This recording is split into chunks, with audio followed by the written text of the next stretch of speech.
your statement that it was understood that NHS overwhelm was the policy aim, what you were supposed to be avoiding. And Ben Warner says to you, he's a little concerned the NHS didn't seem to know what they needed for their models, didn't seem to have started modelling. And then your response, you've been pushing them on this for the last 10 days or so. You think they've now grasped it. There's a meeting planned for Monday. They haven't defined their input variables well enough. Taking a step to one side, Sir Patrick, you've already mentioned issues such as NHS capacity. Was it really a complicated modelling exercise that was needed, or was there simply a sort of basic mathematical exercise of how many beds have they got, at what point on our understanding of the pandemic will they be overwhelmed? Is it that complicated? Well, in one sense, no, it's not that complicated. And in exercise Nimbus, which I think took place in the middle of February, the question of NHS capacity inevitably being overrun was discussed, and Simon Stevens, I think, has referred to that. So it was very clear that the projections, the worst-case scenario, would overrun the NHS. That was clear and discussed all the way through February. What is being asked for here is the point that the modellers needed better information to try and understand when that was going to occur and what the warning signs were. Because at all times during February, from a scientific point of view, and this goes right back to a comment that Sir Chris made in February, we wanted to try and understand the mechanisms to get R below 1, to make the pandemic shrink.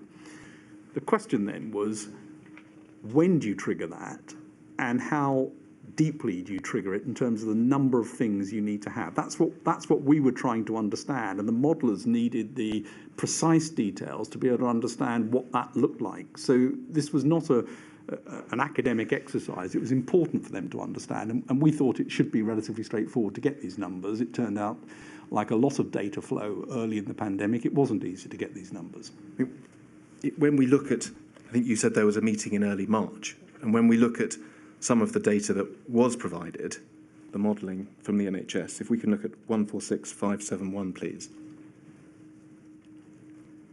This is the 9th of March, and if we could just zoom in on those bottom two graphs, please. The essence of it seems to be that there's a peak, this is the unmitigated peak, and that what someone has simply done is drawn a line relating to total NHS beds on the left and critical care surge beds on the right, and said, well, there you go, that's the point of overwhelm. And if, just for completeness, perhaps we better look at the next page, please. A different graph there, that's the mitigated peak. The same lines are drawn. It doesn't look, at first blush, as though that is an exercise that really needed to take weeks and weeks and weeks, and we don't know what the variables are, we don't know what the inputs are. It looks like someone has just said, well, this is how many beds we've got, we'll draw that line on the graph. Well, that's fine for this, and that was not what the modellers were asking for. But this is absolutely understood, and it was understood in Nimbus in mid-February, that in a big peak, the NHS would become overwhelmed. What it doesn't tell you is at what stage you think you need to act in order to do something. That's what the modellers were trying to understand and why they needed more precision. But I mean, on a basic level, anyone could see that with if you had a huge wave of infections, it would cause this problem.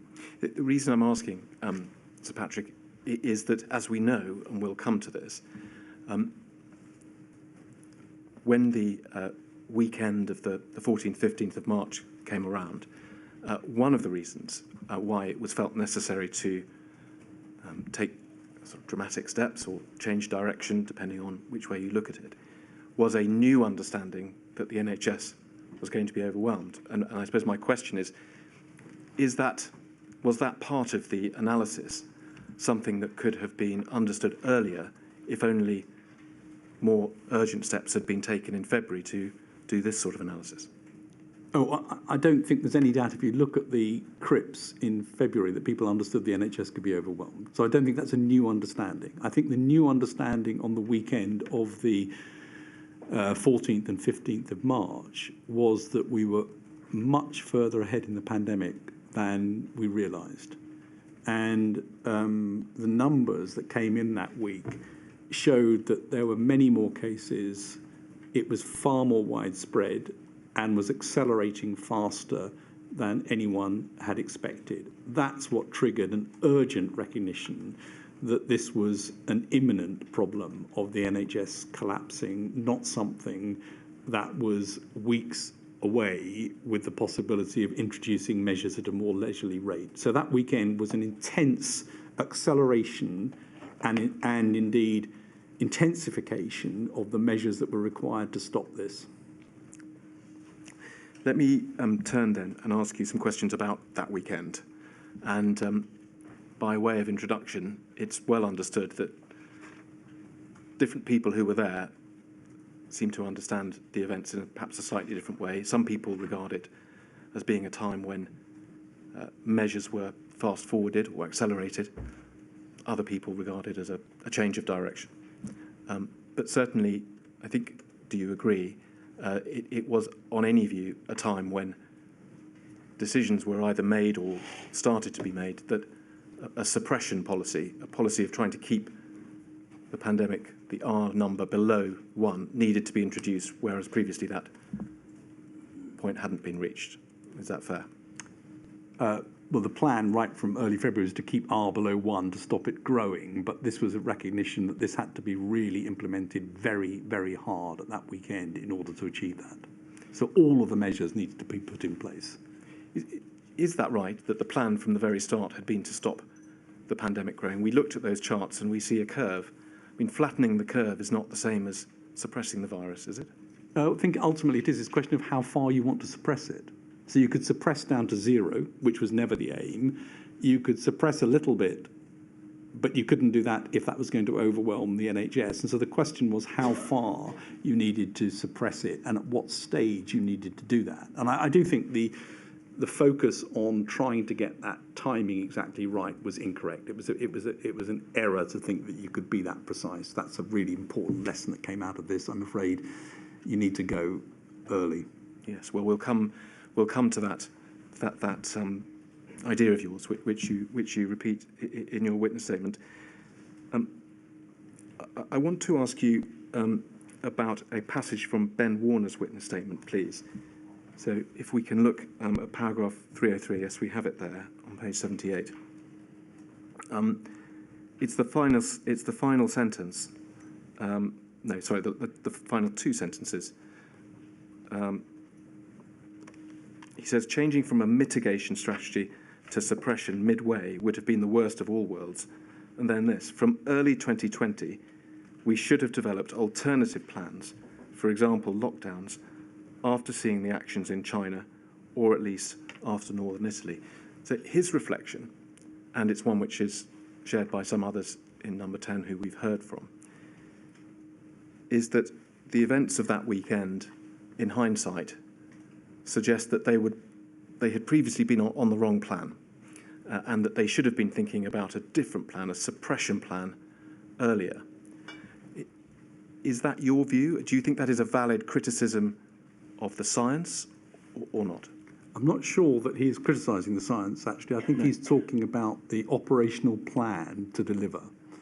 So that the notion that you had to intervene, and there are multiple emails and charts and things that were presented at COBRA meetings as well, talking about the combination of NPIs that would be required to reduce the spread and to get R below 1. The question was when and how much to do it. And this, unfortunately, wasn't mirrored by an operational readiness. So the bit that I think is missing is whether the operational development of plans to do that at short notice were as advanced as they should have been, and they weren't. Are you there talking about things like test and trace? Well, test and trace for sure. We had an isolate. We had an inadequate scale of facility to do that through Public Health England, but also the plans for introducing the NPIs. Right. I think, given that they're described quite early on, there should have been an operational plan to have those ready to pull the trigger on as soon as they were needed. And what we see is it takes quite a long time to get those actually working and to get the process in place to do that. I think that is a sort of learnable lesson that you should start earlier. And I think I take the comment Andrew Parker, the previous head of MI5, has said very clearly that he heard the warnings that we were giving in early February and took actions in that organisation to do things. I'm not sure that that urgency of action was as consistent and as reliable as it should have been across Whitehall at that time. You've focused your remarks very helpfully, very clearly on the operational, if you like, the implementation aspect of this. It may be that Mr. Warner was also directing at least some criticism towards SAGE and saying that SAGE should have thought more about lockdowns and more severe, more stringent MPIs earlier. As you say, it's ambiguous, but is that a fair criticism to make? Well, I think if you look at it, we thought a lot about MPIs. There's lots of work on MPIs, lots of work on the notion that you had to have lots of MPIs, you had to use them together probably, that this was going to be behaviourally difficult. There was links to the behavioural science group to look at that. All of that was done through February. Where we were wrong, and I think it's very clear, is our belief that we understood when to do that. It wasn't that we hadn't said do it and that this is going to be needed. It was that we thought we could understand when to do it. The data that came in during the week leading up to the 14th and 15th showed clearly that we were much further ahead. It was much more likely to be needed urgently than anyone had realised. That's a data problem, but it was also, I think, a scientific problem in that you can't manage this with the precision that you think you can, and you therefore have to take different actions. I'm going to come back to the decisions taken over that weekend briefly in a moment, but I'd like to take a step to one side before I do that and ask you some questions about your relationship with Professor Whitty at this time and the extent to which your views differed. And if we can look, please, at 214802.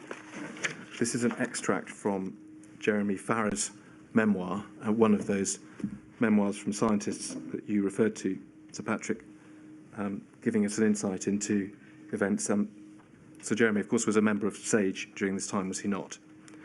Yes, he was. And he describes, we see the second paragraph there, a friction, as he describes it, between waiting and wading in. He says it led to a palpable tension between Patrick and Chris in the early weeks of 2020, particularly given the apparent absence of political leadership in that period. And he refers to the fact that Boris Johnson didn't attend the first COPA meetings, as we have seen. So it's what he describes as a palpable tension between waiting and wading in. And there are some references, Sir Patrick, in your notes, which would seem to support that suggestion. And if we can look, please, at 273901, this is the schedule. And I just want to show you a few references, Sir Patrick. In January, perhaps we ought to say that you weren't, in fact, writing these notes contemporaneously for the first 3 months or so of the pandemic, where you wrote a sort of catch-up section in March or thereabouts, looking back to the early months. But relating to January 2020, you said, Chris thought would be contained. PM said his guts tell him it will be fine. But then Chris Whitty at the end, more cautious than me. If we can go to page 3, please.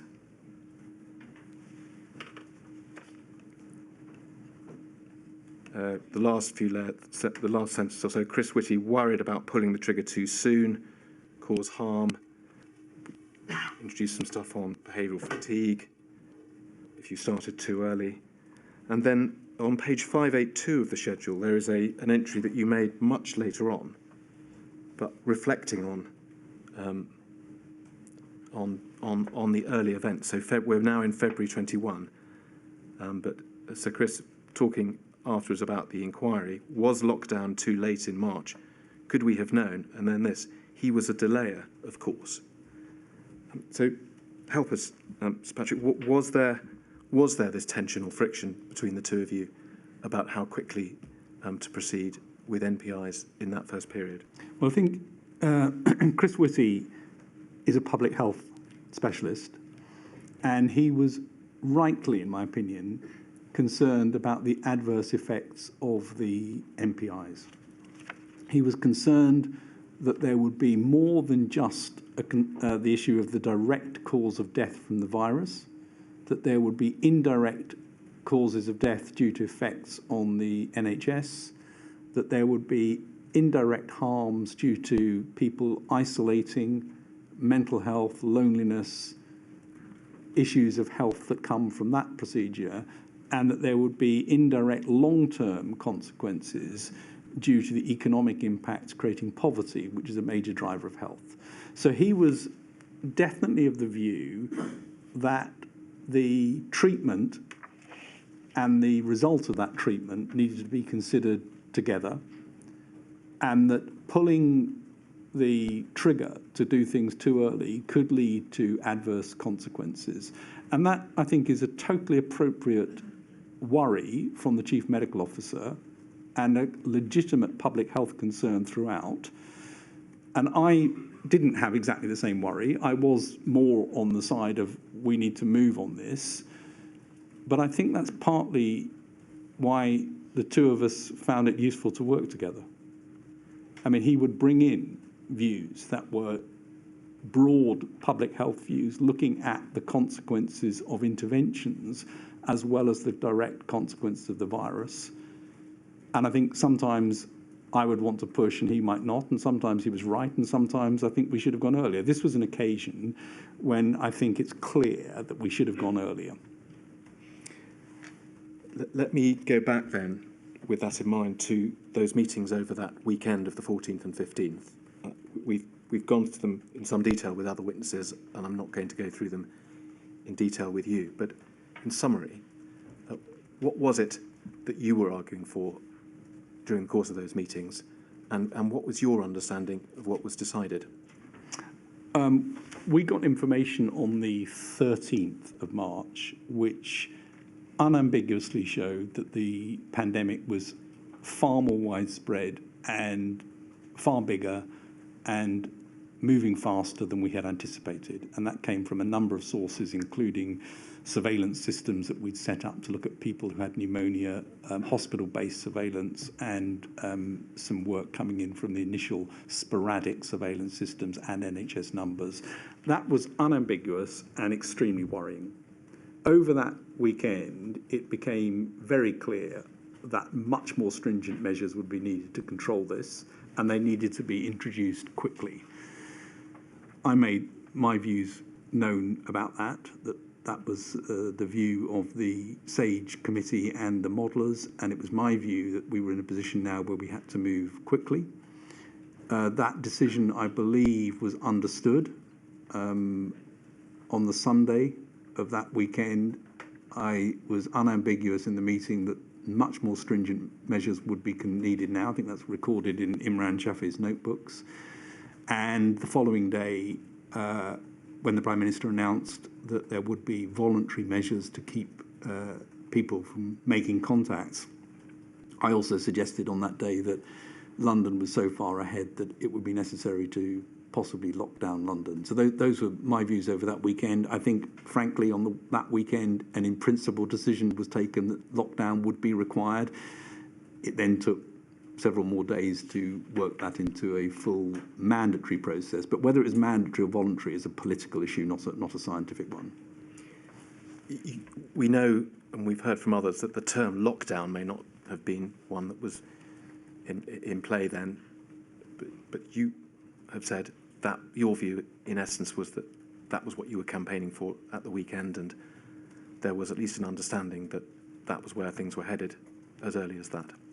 Well, I wasn't campaigning. I was trying to point out what the evidence was and how I interpreted it and what SAGE thought. And Neil Ferguson's work and others' work during February had shown that in order to really get this down to the levels that it would need to be reduced by, you needed to reduce contacts by 75%. That is a huge reduction, requires all sorts of interventions.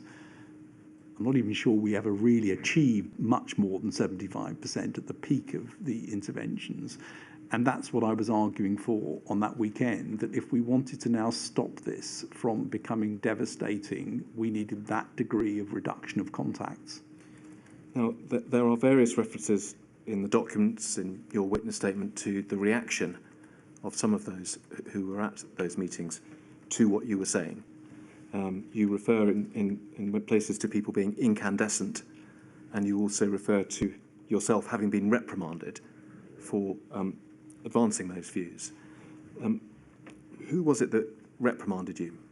Well, I got a message back that Chris Wormold, the Permanent Secretary at DHSC, was incandescent with rage, as was the Cabinet Secretary, about the fact I'd said this during the meeting on the Sunday. I subsequently spoke to Chris Wormold and asked him why he thought that was something to be incandescent about, and he said it was the manner of raising it in the meeting rather than the substance that he was concerned about, and that I'd sort of thrown it into a ministerial meeting, whereas it should have gone through more due process. But I stand by the fact I think it was the right thing to say at the time.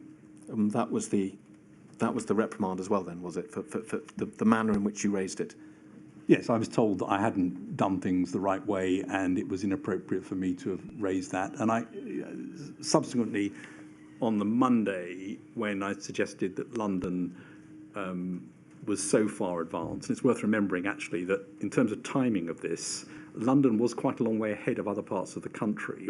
So although we had seeded the infection right the way across the country, other bits, you could argue, went into NPIs really quite early, certainly earlier than other countries when you look at where it was. London, though, looked like it needed more.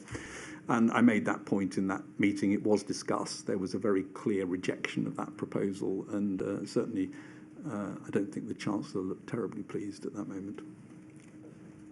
Why not? Well, quite rightly, he's concerned about the economy, and London was very much the engine of the economy, and that was a massive, massive decision to take. Well, we may come back to that, but just last question on the reprimand. There is one of the documents amongst the disclosure which suggests that Sir Chris Whitty was one of those who reprimanded you on this occasion. No, Chris was the messenger. Right. He did not reprimand me. He didn't have skin in the game. No. I want to move on, and the last set of questions on this particular issue is about the timing of the lockdown. You, as I understand it in your statement, say that you think this first lockdown was imposed a week too late. And I think you're referring there to the delay, as you would put it, from that weekend when the discussions we've just been covering were had, and the mandatory lockdown which was introduced a week later. And the word you use is implementation, so a delay in implementing the decision.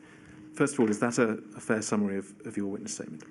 Yes, I think that's probably the earliest at which that decision could have been made, maybe a few days earlier if we'd got the information. I remember at the time Neil Ferguson wrote that we were taking actions earlier than other European countries relative to where we were in the pandemic. But I think that weekend was, in principle, a decision that all of these measures would be needed. And I think it would have been sensible to have got on and done those as quickly as possible. But, I'm not an expert in how you implement these things, how you operationalise them, what the legal requirements are, and there were some very significant legal requirements around that, and that took another week or 10 days for that to be in place. So those are the operational implementation type matters, which in fact we touched on when we were discussing Mr. Warner's evidence. But what I want to press you on then is the period before that, bearing in mind what was understood about NHS overwhelm, bearing in mind the modelling and so on, do you think that set of decisions, that understanding that was reached on that weekend, could or should have been reached earlier? Well, I've just said I think it could have been a few days earlier. I think it's difficult to know if you look at the numbers of cases and the numbers of people who, even by then, were beginning to show how serious this disease could be. The measures themselves are not neutral, they're harmful. And so the question is around timing. It's around when you're prepared to take an intervention, accepting that you're about to cause definite harm, because we knew the interventions would cause harm. We didn't know exactly how many of them would be needed to stop the spread of the disease. I think it's difficult, and I think other witnesses have said this, I think it's difficult to conceive that that would have been much before that weekend. I mean, maybe a few days, but we would have required very different systems. And it's worth actually doing the thought experiment to move to September, when we did know what the consequences of this virus was. We did know that the measures to restrict contacts worked. And we did know that you had to move early. And the number of infections and deaths at every stage for subsequent decisions were orders of magnitude, in some cases, higher than at that period in March. So I think, in retrospect, the March decision was earlier than some of the later decisions, even with the knowledge that came with that. So I think it's difficult to conceive that decision would have been made much before that weekend, as I say, possibly a few days. We certainly will be coming on to talk about later in the year and September and the second lockdown and so on. But before we leave this, the premise of my question so far has been that there was going to be a lockdown in March or thereabouts. Just a question of when it happened and could it have been imposed earlier. Adopting the same hindsight approach, do you think that in fact that first lockdown might have been avoided altogether had things been done differently? I think that if we'd had a scaled test, trace and isolate system in place, you stand a better chance of keeping this under control. I think that in that situation, even a short type of lockdown, without defining exactly what's in that, but MPIs to try and reduce it, could have brought things down and then kept it under control with test and trace. But the reality was we didn't have tests at scale. We didn't have a test and trace and isolate system at scale. And we were unable, or PHE and the organisation seemed unable to be able to operate that. And that would have required a lot more planning over previous years than had occurred. Even with that, because we got seeded so widely across the UK, not from China, not from the countries where people thought this would come from, but from Europe, with huge importations, and we can see this in the genomics. This is half term? This is half term.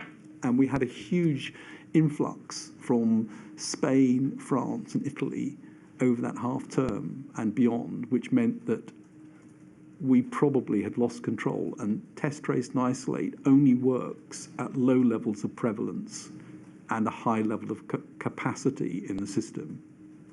So, sorry, that's a long answer, but I think with everything that we had in place or didn't have in place at the time, I'm afraid that the sort of ultimate option of trying to lock things down probably was the only route open at that time. Yes. Thank you very much. Sir Patrick, is that convenient? Yes, just before we break, Sir Patrick, as you know, we take breaks for everyone just to take the opportunity to take a breather. When you had this so-called reprimand, you said it was the Permanent Secretary of the DHSC, Christopher Wormald, and the Cabinet Secretary. Were they really more concerned about the process aspect of what you were saying than the substance, which was basically the dam has burst? That's what they said to me after. When I spoke to Chris Wormald about it and said, I hear you're very cross with me for what I said, his response was, there are ways of doing this that we need to do to make sure it's structured and ordered and it goes with a proper process, rather than the fact that I'd said it as statement. And we agreed to differ a bit on that. But I won't ask you for your reaction to that. Very well. A 15-minute break. All right.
we heard so much of, at least in the early stages of the pandemic.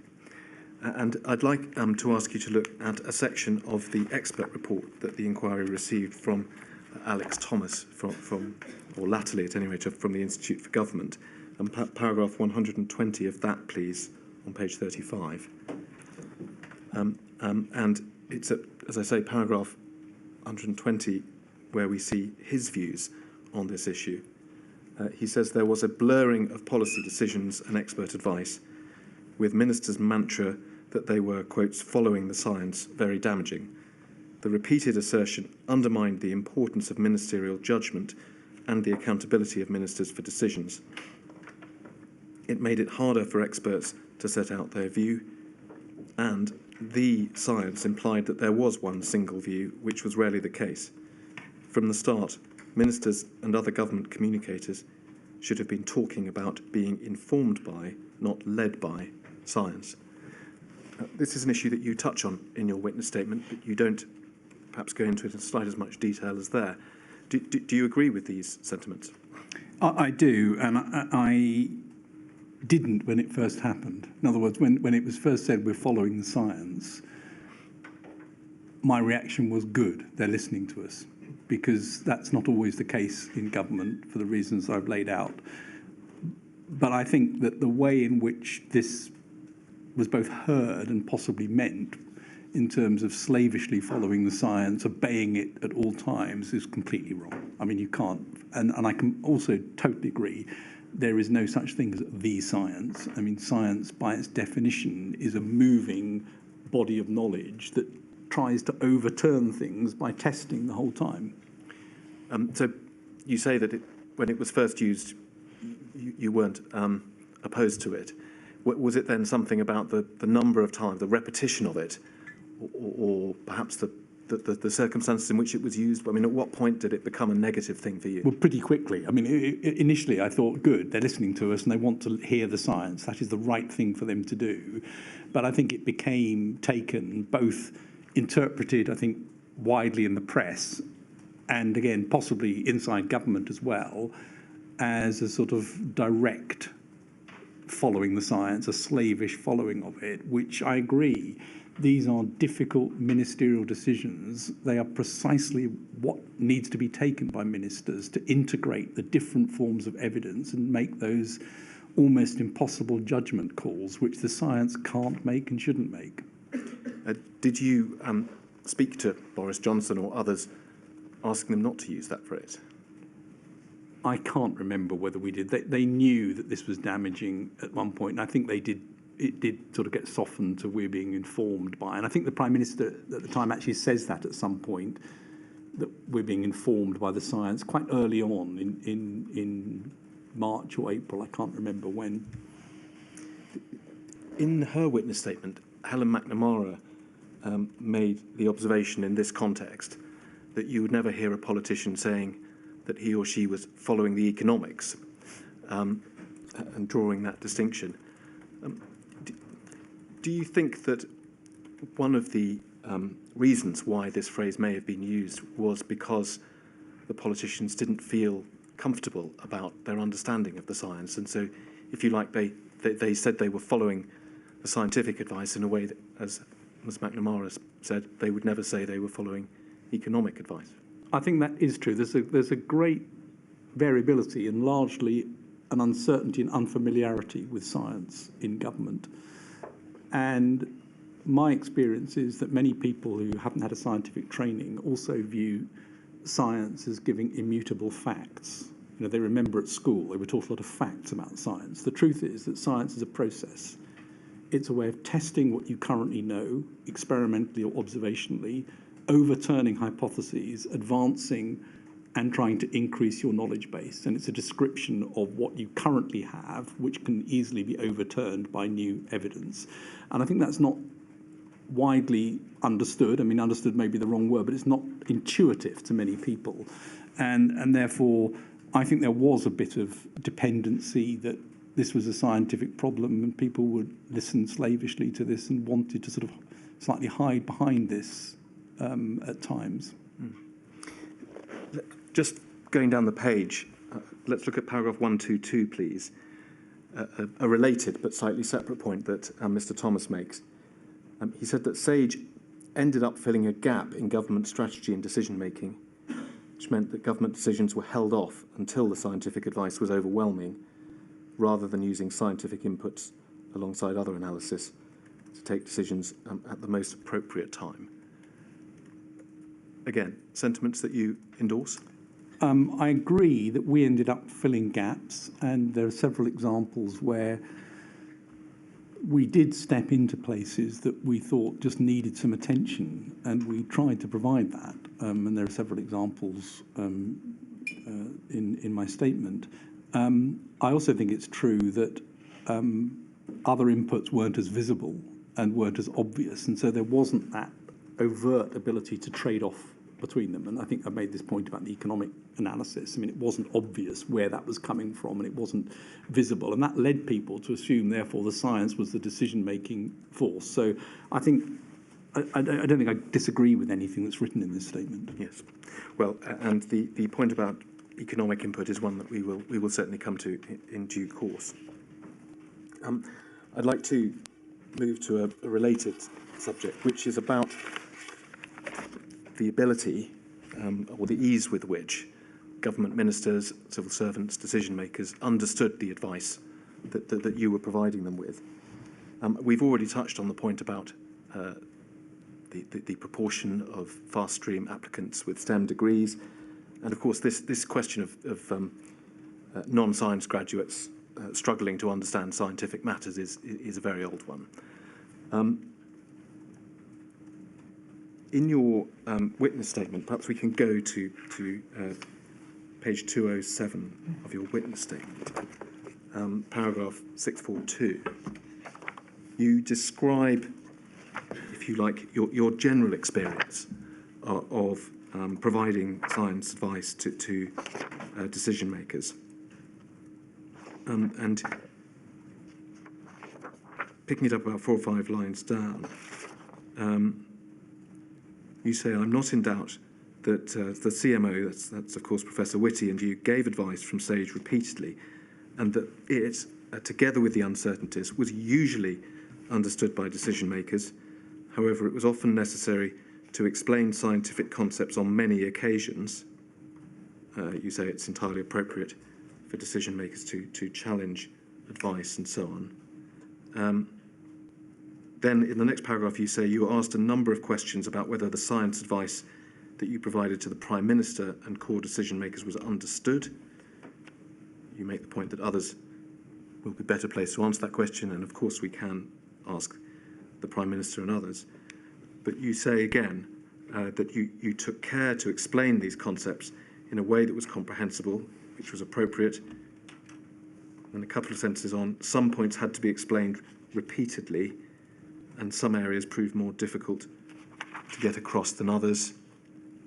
And just flicking onto the next page, you make the point that some concepts were particularly challenging, for example, absolute and relative risks in relation to comorbidities.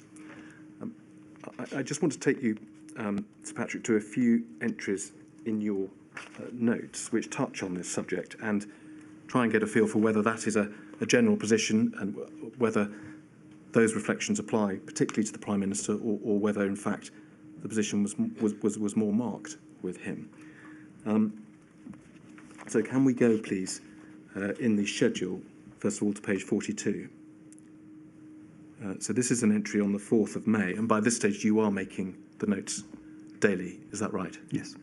You say, late afternoon meeting with the PM on schools.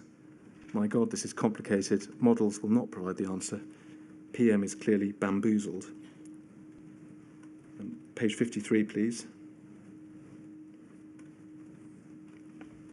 PM asking whether we've overdone it on the lethality of this disease. He swings between optimism and pessimism, and then this. PM still confused on different types of test. He holds it in his head for a session, and then it goes. Page 93, please. Watching PM get his head round stats is awful. He finds relative and absolute risk almost impossible to understand. Page 124.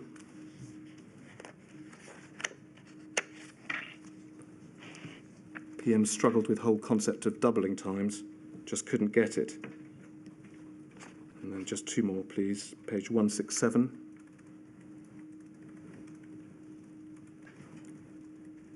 This is from later in the year, September.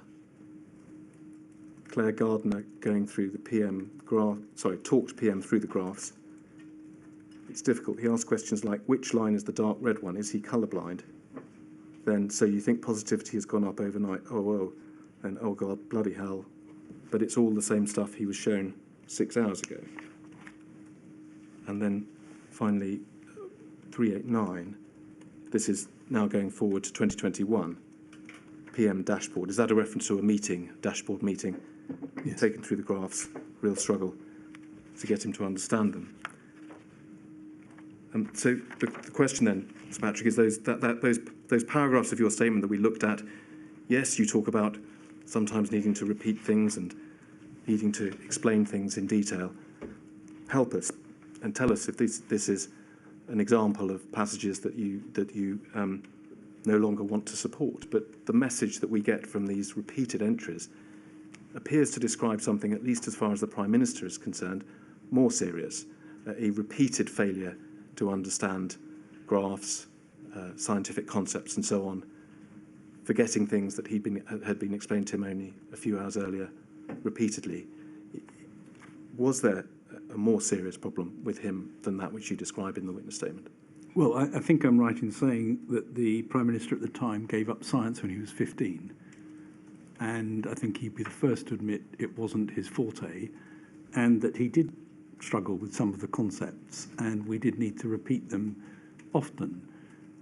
I would also say that a meeting that sticks in my mind was with fellow science advisors from across Europe, when one of them, and I won't say which country, declared that the leader of that country had enormous problems with exponential curves, and the entire phone call burst into laughter because it was true in every country.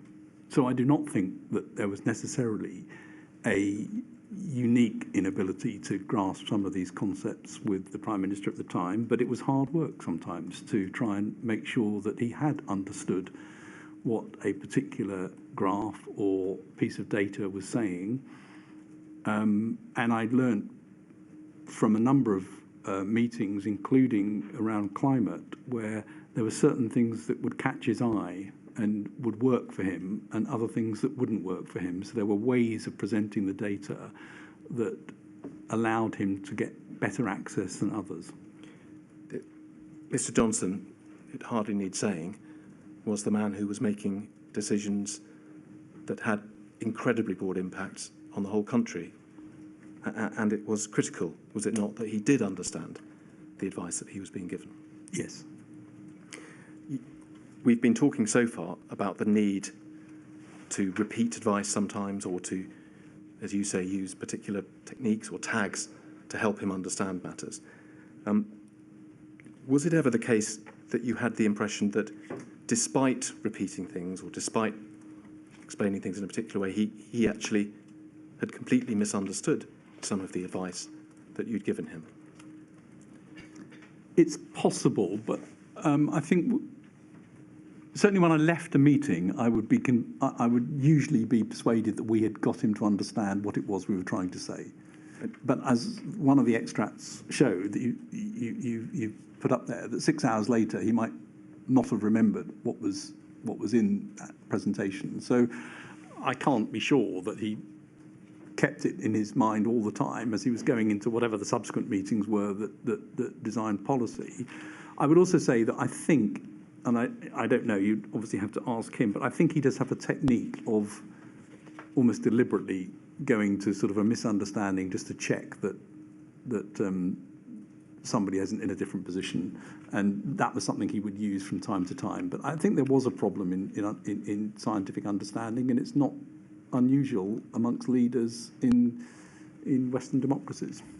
And he wouldn't be the only person who struggles with graphs. I confess to struggling with graphs myself on occasion. Let me just show you a couple more entries, Sir Patrick, just to try and gauge the issue here. First of all, can we look at page 163, please? So we're in September 2020 now. There's a reference to the Chief Constable saying the rules are too complex. That's the subject of different evidence we've heard. But then this PM looking glum, then suddenly, and I take it this is a quote from him, is the whole thing a mirage? The curves just follow a natural pattern despite what you do. Incredulity in the room. The whole meeting carefully manages the PM. Is it always like this? Is that an example perhaps of him just being provocative, or did that demonstrate just a fundamental misunderstanding? It was a point that he raised on several occasions, and he would look at the peaks of waves of infection and ask, are the interventions we're making doing that, or is this what would have happened anyway? And he did come back to that point often, and we talked him through what the evidence was that the interventions had made the difference. And of course it is true that at some point the peak will come down, because at some point public behaviour changes, the number of susceptible people changes, the amount of immunity in the population changes. They do go up and down, but the point was that clearly these were being manipulated down by interventions. Just before we leave this entry, you see the last sentence there, and notes that we're now in September. CMO still keeps offering a slightly slower path. We've talked already about the caution that Sir Chris had in March. It looks as though you're recording a similar issue later in the year. Was it something that continued? Well, I think the point in brackets is important. I think this is wrong and said it. And Chris and I discuss this sort of thing often. I still think that he, as the Chief Medical Officer with a public health accountability, was right to raise the problems associated with the measures being taken. And that appropriate caution, I think, was useful. And it was very helpful for the two of us to be able to discuss that and understand why we were in positions of either greater or slower pace on some of these things. I think it's appropriate. One more of these references, please. Page 190. So it's very much the same time, September of 2020. You record that the Prime Minister had come back from the Battle of Britain Memorial Service, distressed by seeing everyone in masks, and then this starts challenging numbers and questioning whether they really translate into deaths. Says it's not exponential, etc., etc. Looked broken, head in hands a lot. Is it because of the great libertarian nation we are that it spreads so much? Maybe we're licked as a species. We're too shit to get our act together. He doesn't seem to have been the easiest of decision makers for you to provide scientific advice to, Sir Patrick. It was difficult at times, and this is an example of where I suspect in this meeting I would not have tried to get across too many scientific concepts. Would have waited for a better opportunity to do so and to have spoken to some others. As you mentioned at the outset, you had worked with other decision makers, Mrs. May. Was this reception of scientific advice that you were providing something you were used to, or was it out of your experience? Well, Boris Johnson and Dominic Cummings were extremely keen to get scientific advice. So they had I would say, a disproportionate interest in getting science advice. But as you can see, it wasn't always easy to provide it in a way that was understood and actionable by the Prime Minister. And I don't think, I doubt that the sorts of things described in here are terribly surprising to most people. Just before we leave this, I want to add in one extra factor, which is, of course, we know the Prime Minister was unwell for some period, sort of March, April time in 2020, that the extracts I've shown you do have some in that period, but as we've seen also later. Is that a factor that we need to bear in mind with all this? I think there was a period, and I described that, when I think he was really unwell and was unable to concentrate on things. When he came back, he eased himself back into things over a few weeks, and thereafter I think there was no obvious change between him and what he was like beforehand. Yeah. Thank you. I'd like to move on to a separate subject, please, and that is, in the first instance, about SPI-B, the behavioural science subgroup of SAGE. And perhaps we can start by looking at the SAGE minutes, which record the decision to set up that group. As we can see, it was SAGE 7 on the 13th of February. If we go over to the next page, we can see that you were there. I don't know, did you in fact attend every SAGE meeting during this period? I think I missed one. All right, not this one. Not this one. And if we go on to page 4, please, we see the section of the minutes headed Behavioural Science. And this was a summary, was it not, of the discussions which led to the decision that a behavioural science subgroup would be a good idea. And then we've heard from Professor Rubin the way in which it was set up. I wanted to draw your attention to one feature of these paragraphs without reading them all out, which is that there is a repeated reference within them to messaging. Do you see that? I haven't actually counted, but most of these paragraphs refer to importance of messaging and the link with behavioural science. Is it a fair understanding then of these paragraphs that part of the purpose of setting up SPI-B was to assist with the exercise of providing the public with appropriate messaging during the pandemic?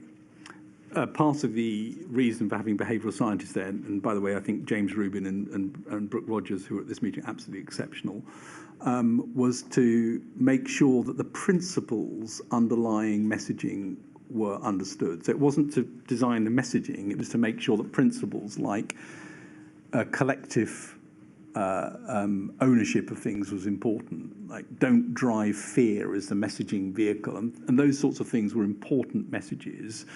And SPI-B produced some really important papers on that. It's because of that around this time I introduced James Rubin and Brooke to both Dominic Cummings and to Alex Aitken, who was the head of government communications, to make sure that there was a vehicle for them to feed in their principles of messaging. Yes. This is really what I wanted to explore, Sir Patrick, because on the one hand, as we've said, we see great emphasis being placed on messaging. On the other hand, we asked Professor Rubin about the fact that the forerunner to SPI-B, which had been set up during the swine flu pandemic, was called SPI-B and C, the C standing for communications. And I asked him whether the lack of a C this time round was accidental. He said no, there was a deliberate decision taken that we weren't to be involved in communications. And it's fair to say, isn't it, that there is if you like, an inconsistency there to have on the one hand a committee which was at least one of its main purposes to be involved with developing messaging, and on the other hand to be told, but you're not having anything to do with communications. Is that a fair point? I'm not sure it is, actually, because the point that the behavioural scientists are trying to give is the principles behind messaging, not the actual construct of the communications. And I think that distinction is quite important. This is behavioural science advice into communications and messaging, beyond communications, messaging more generally. That link's an important one, and I think the ownership, though, of the actual communications had to be within Public Health England, within the public health system, within government communications, and where SPI-B could help was making sure that the principles were clear, and indeed, on occasions, I think they were brought in to help with specific messaging as well as individuals. But I don't think maybe I'm wrong, but I don't think it would be appropriate to have an academic group designing government communications. Well, I don't want to overstate this, of course, one can see that in principle, providing the academic sort of direction is one thing, and designing the communications themselves is a different thing. But the evidence we heard from Professor Rubin and also Professor Yardley was that how it worked out was that, yes, they did the behavioural science work, but they couldn't see that being taken into account at all in the communications strategies. And in fact, they disagreed sometimes quite strongly with several of the main strategies that were rolled out. And I think when we spoke to Lee Cain, he said, well, I really paid more attention to my focus groups than what the behavioural scientists were telling me. So perhaps in principle, the division you describe is sustainable, but in practice, it didn't work, did it? Well, I think it's exactly the same as science advice and ministerial decision-making. So I think SPI-B gave very good advice on this. We introduced them to Alex Aitken, to Dominic Cummings, to others. The fact that the government then chose to do things that were different from that, provided they've understood that the input has come, provided they've heard it properly, that is a ministerial decision to do things differently. I mean, I happen to think that they could have listened more to SPI-B on this for sure, and that would have been helpful. But it seems to me that's exactly where ministerial accountability comes in decision making. It's the same for this area of science as other areas of science, and it, maybe to put it even more boldly, following the behavioural science would have been as bad as following the science. Are there, though, lessons to be learned for next time? I'm accepting your point that ultimately it's for politicians and their teams to either accept or reject advice they're given. It can't have been. It can't be regarded as a positive, can it? That the evidence we have heard is that one had a group of behavioural scientists suggesting one thing, and a group of communications people in Number 10 essentially ignoring them and getting on and doing their own thing. I mean, that can't be regarded as having been a successful outcome. No. Are there lessons to be learned for next time? I think there are lessons to be learned. One of the lessons which is important is to get the advice and the papers out quickly in the public domain, because then it's very obvious when ministerial decisions are deviating from that advice. Ideally, you'd like to know what other advice they'd received that meant that they'd gone down a different route. And you said that Lee Cain suggested it was focus group advice that he wanted to pay attention to. Again, that seems to me to be a decision that is one that the ministers and their officials can follow. But I agree with you that the advice from behavioural science needs to be prominent, clear, and accessible to everybody. And it wasn't a good outcome that some of these things were ignored. Let me move on and in fact pick up that theme. One of the solutions, or the solution you have suggested, is transparency, which echoes an approach you took with SAGE, which we'll come to. But it may be that some of the documents suggest that precisely one of the problems with SPI-B, and perhaps more broadly, was with scientists expressing their views publicly. And if we look, for example, back at the schedule of your notes on page 50, you say, we're in May 2020, SPI-B had to calm them down about the role of advice versus decisions. So that, to that extent, clearly a division you've already explained. Immediately after another article in The Guardian with quotes from people and SPI-B disgraceful. So if part of the solution you're suggesting is that SPI-B's views should be made public, why was it disgraceful that they were doing that? This wasn't a SPI-B, it was individuals in SPI-B. And one of the problems that I think did occur was a very, very small number of people, 1, 2 or 3, made policy judgments very visible in the press, and statements on existing and planned policy, including on occasions even discussions that have taken place in SPI-B in the press. That had the effect of undermining SPI-B, and it undermined trust in SPI-B from within government. And my understanding from discussions with James Rubin and Brooke was that it also undermined the way that SPIB worked sometimes, because people were concerned about expressing their views for fear that that was then going to appear in a newspaper. So I think there was, and this is my personal judgment, there was too much policy, too much commentary on things that even weren't behavioural science sometimes, on other aspects, and too many individuals who didn't distinguish between them as an individual and them as SPIB and SAGE. And by the way, they might have done that themselves, but it was not how it was ultimately portrayed. And I think it's very difficult to run a government advisory committee if things are perpetually being discussed in the press. Can I ask you about a different document, but it touches on the same issue, but this time in relation to SAGE itself rather than SPIB. So this is 232074, please. So this is, if we have the bottom half, this is a Treasury email which summarises a SAGE meeting. It's a readout. And we see the first bullet point there. We don't need to go back, but we can see that the date was April 2020. It says Vallance started the meeting by highlighting he'd seen several reports in the media of SAGE members commenting on the science behind the government's approach. He highlighted that this wasn't helpful and said that no one should be speaking to the media. Again, of course scientists were independent, and in that sense they had a right to speak to the media, but was this something, to go back to your point about SPIB, which increases transparency and makes it easier for the government to be held to account? Or, as you're suggesting here, was it something that undermined the advice function itself and therefore ought to be discouraged or even prohibited?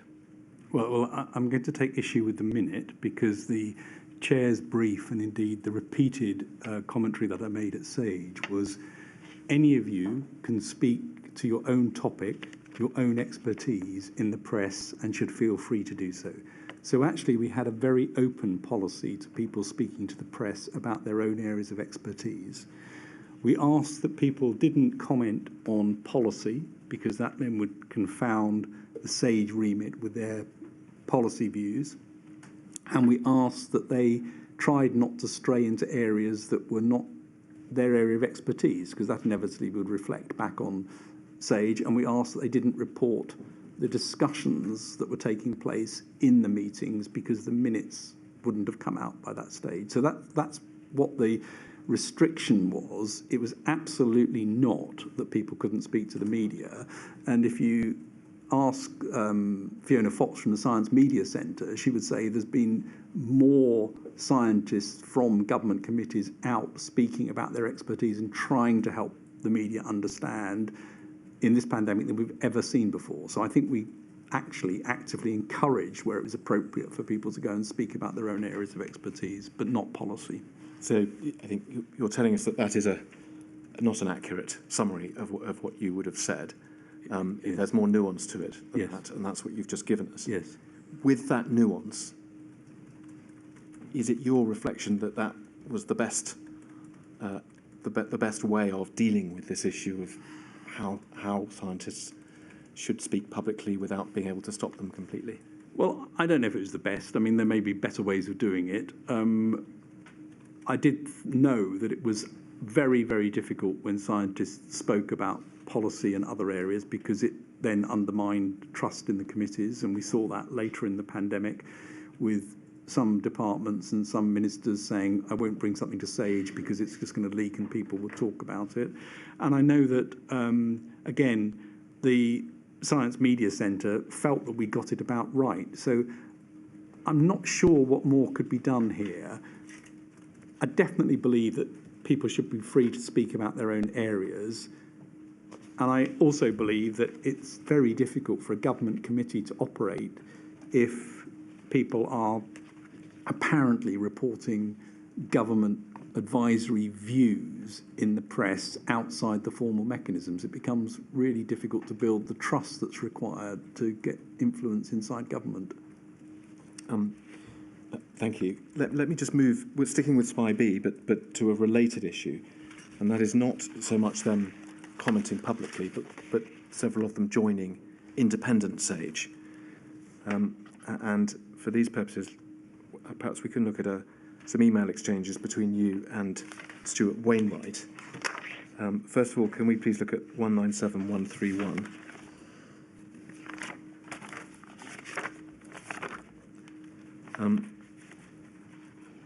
And here, just excuse me a moment. Yes, so if we look towards the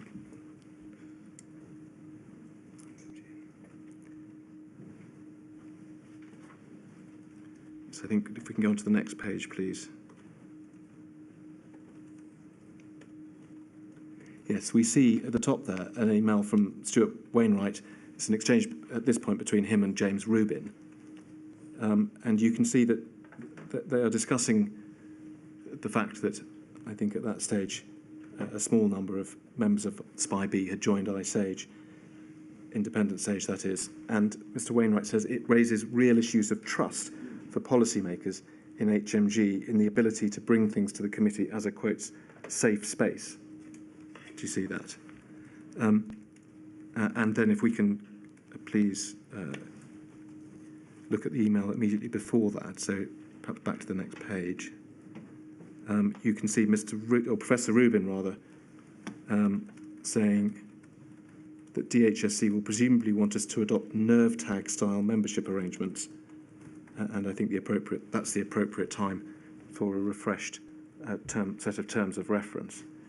And then just before I ask you about this, if we can look at a subsequent email, this time it did involve you, 196969. We see an email two-thirds of the way down from you to Professor Rubin.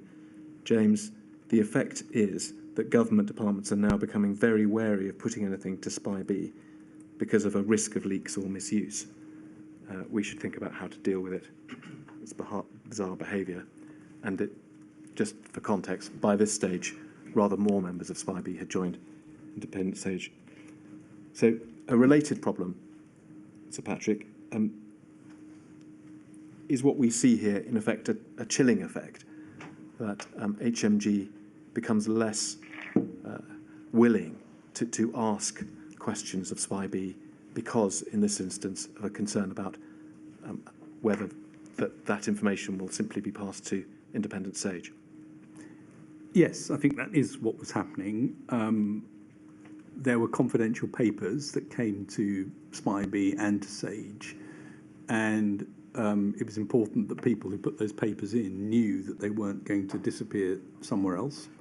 And it was important that the outputs of those committees came to ministers with a chance for them to reflect upon them before it was widely articulated elsewhere.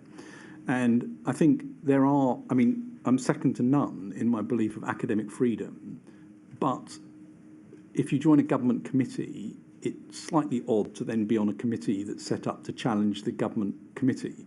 It doesn't seem quite right to me. And I think Kamlesh Kunti, when he gave his evidence, was very good on this and said that independent SAGE was very often focused on policy rather than science advice. And that seemed like quite a big worry, that we'd end up with a sort of policy advice organisation with direct links to some of the papers that had come confidentially to SPI-B. So I was worried about it, and there are some examples where there was a chilling effect, where people didn't want to bring things to either SAGE or to subcommittees as a result of either this or indeed the transparency of publishing all of our minutes and papers. Yes. And again, looking forward and thinking about how, as we stand now, some of these committees have been disbanded, some others are getting on with their work, but of course in an environment which is completely different. There isn't the blaze of publicity.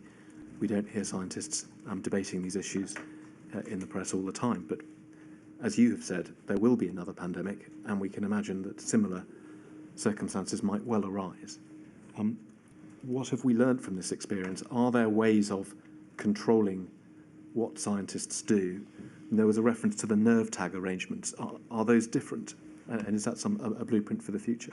I don't know exactly what the nerve tag arrangements were, but we've definitely, as part of the SAGE development programme, developed guidelines on what you should and shouldn't do in terms of speaking to the press, and it's the rules that I've just said. Speak about your own area, please do. That's helpful to inform, but don't go outside that. And about membership of other organisations, that it needs to be declared up front, and there needs to be a discussion with the chair before it's agreed whether that's appropriate or inappropriate. The difficulty here was it just happened without anyone knowing about it, and then it became public, and it became very difficult to deal with. Thank you. Let me move on, although sticking with this theme of transparency, because as you've said, I mean, you talk in your witness statement about SAGE transparency. In particular, we know that at the outset of the pandemic, SAGE minutes, indeed attendees of SAGE, was not something that was published, and this was something that you took on yourself, and after a few months that changed and minutes and lists of attendees were published, and you describe that step in a very positive way in your witness statement. Is this right? You regarded it as important both as a reputational matter, but also, and I think this is the context in which you raised it with Spy B, as a means of providing challenge and allowing people to understand whether the government had made appropriate decisions or not. Yes, I think we made the decision to publish minutes in March and then did the backlog catch up by May.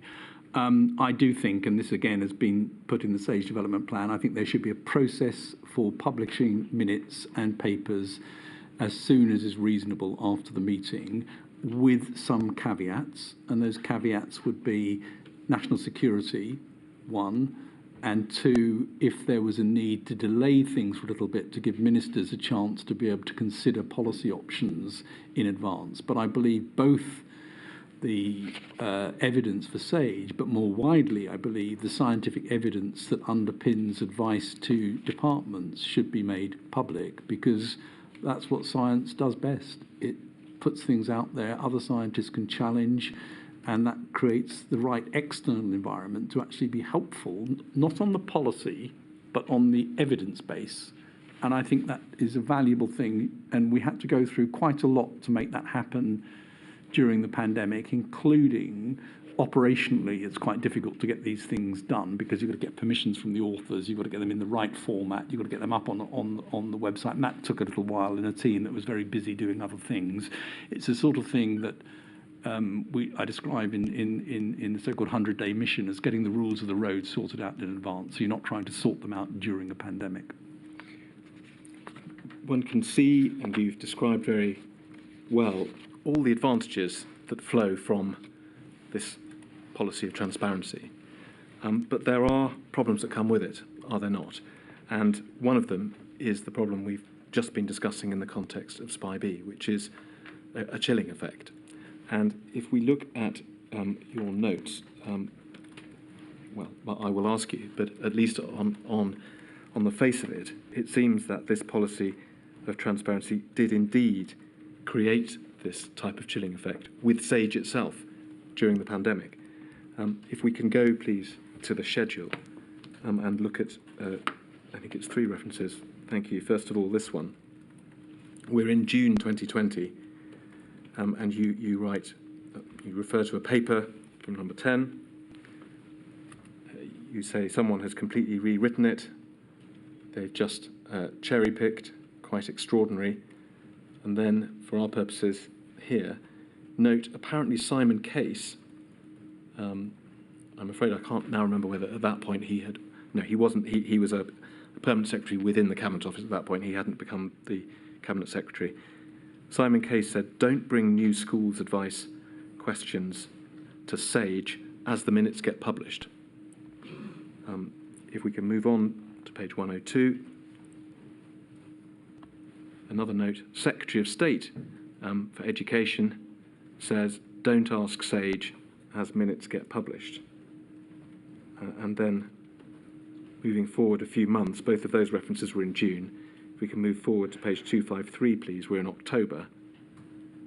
On a similar theme, apparently the Cabinet Office, so not Department for Education, but the Cabinet Office, now cautious about putting things to SAGE because we publish it all, that's a very bad outcome. Well, it is a bad outcome, Sir Patrick, and I just want to ask for your reflections on where the balance is. I mean, it's for all the reasons you've given, there's a lot to be said for publishing the minutes. But on the other hand, if the consequence of publishing the minutes of an advisory body is that its customers don't come to it for advice anymore, isn't that something of a at least mixed situation? If I may just, on the very first one you read out about somebody rewriting the science, that was an internal paper in Cabinet Office, and that rewrite never went anywhere. Right. So that I think is not. But this is a very important question, and there is no doubt that DFE took this view at times, and Cabinet Office, there was an alarm that might happen. I don't think in the end it stopped us doing anything on schools that we wanted to do, but it did mean we sometimes didn't get precise questions. I do think it's a problem, and I don't know what the answer to it is, but I believe there is a cultural issue which can be overcome, which is the more the principle is accepted that the evidence is published, not the advice, not the policy position, but the evidence is published, the better government decision-making would be. And the more that happens during normal time, as well as during emergencies like this, the more it will become a culturally accepted and reasonable thing. There is a fear sometimes that if the evidence is out there, it's going to force a minister's hand. And as I said, I do think you need to give ministers time to do things before it becomes public. But my approach has been, and I've had this discussion during peacetime in government as well as during the pandemic, is the evidence itself can neither be harmful nor beneficial. It is just what it is. And provided all of the evidence is published, ministerial decision can be completely free to overturn that evidence and say, I choose to do something different. So it is a worry, and it was a concern, particularly during this period. But I don't think the answer is to reach for more redaction or more secrecy around this. I think it's to get into a normalised position where evidence publication is seen as the right route. Sir Patrick, you emphasise evidence in contrast to advice. But what we've seen in these extracts is a concern, in this case emanating from the Department for Education, about SAGE minutes being published. Surely those minutes contain advice? The minutes usually are containing evidence and have it couched in terms of if the aim is to do X, then the following would be necessary. Or given the state of the pandemic at the moment, without a decrease, it's likely to lead to the following situations. It is usually not the case that it's giving direct advice on precisely what the science is suggesting a minister should do. Sir Patrick, we don't want to split hairs about this, but thinking about the practical situation that, in this case, the Department for Education seemed to have been in, the thought process appears to be, we have this policy that we're considering, why don't we ask SAGE about it? One reason not to ask them about it is that if we do, their minutes will record their discussion, and you can call it evidence if you like, but that anyone reading it will see, if this is the view they took, that they think it's a bad idea. And that will mean that if we go ahead with it, people will criticise us. I mean, that's the problem, isn't it? It is the problem. And again, I think the more you focus on evidence rather than advice, the easier it is. It is a problem. I don't know what the answer to it is. My instinct is that greater transparency is helpful all round. And my experience from the pandemic was that in the end, none of these came to be a problem. In other words, DFE did try and not bring things to SAGE. We overcame that, and they did in the end bring them, and we also did work on it. So they were bumps in the road, they weren't blocks. And I think Stuart Wainwright laid these sort of pros and cons out very nicely in his evidence. I would not wish to see less transparency of the science evidence. Let me ask you briefly, if I can, about a similar but slightly different issue. Here we're discussing the question of whether SAGE were asked at all about issues. There's another issue which emerges from the notes where SAGE were asked, but their advice was either ignored or even apparently attempts made to change their advice. Can we look at some entries in your schedule, please? First of all, page 56. So here we have your comment that we've been excluded from the PM's strategy meeting. That's Chris Whitty, no doubt, is sure that it's because the Economic Secretariat in the Cabinet Office want to be able to present things about reopening without us contradicting them. So perhaps that's, in fact, a little like the other ones we were looking at. Page 94, please. The 2-metre rule meeting made it abundantly clear that no one in number 10 or the Cabinet Office had really read or taken time to understand the science advice. Quite extraordinary. Page 98, please. Number 10 pushing hard on releasing measures. They're pushing very hard, and then this, and want the science altered. We need to hold on to our hats. There will likely be a second peak. And then lastly, page 112. In the economics meeting earlier in the day, they didn't realise CMO was there, and the Chancellor said, it's all about handling the scientists, not handling the virus. They then got flustered when he chipped in.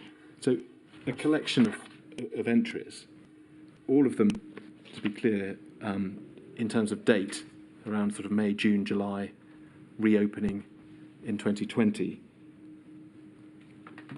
The common theme is that either SAGE is being ignored, or it's not being asked, or even a suggestion that the SAGE scientists should be handled in some way, or that their advice should be altered.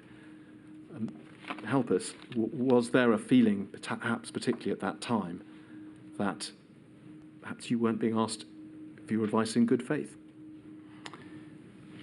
I think there were definitely periods when it was clear that the unwelcome advice we were giving was, as expected, not loved. And that meant we had to work doubly hard to make sure that the science, evidence and advice was being properly heard.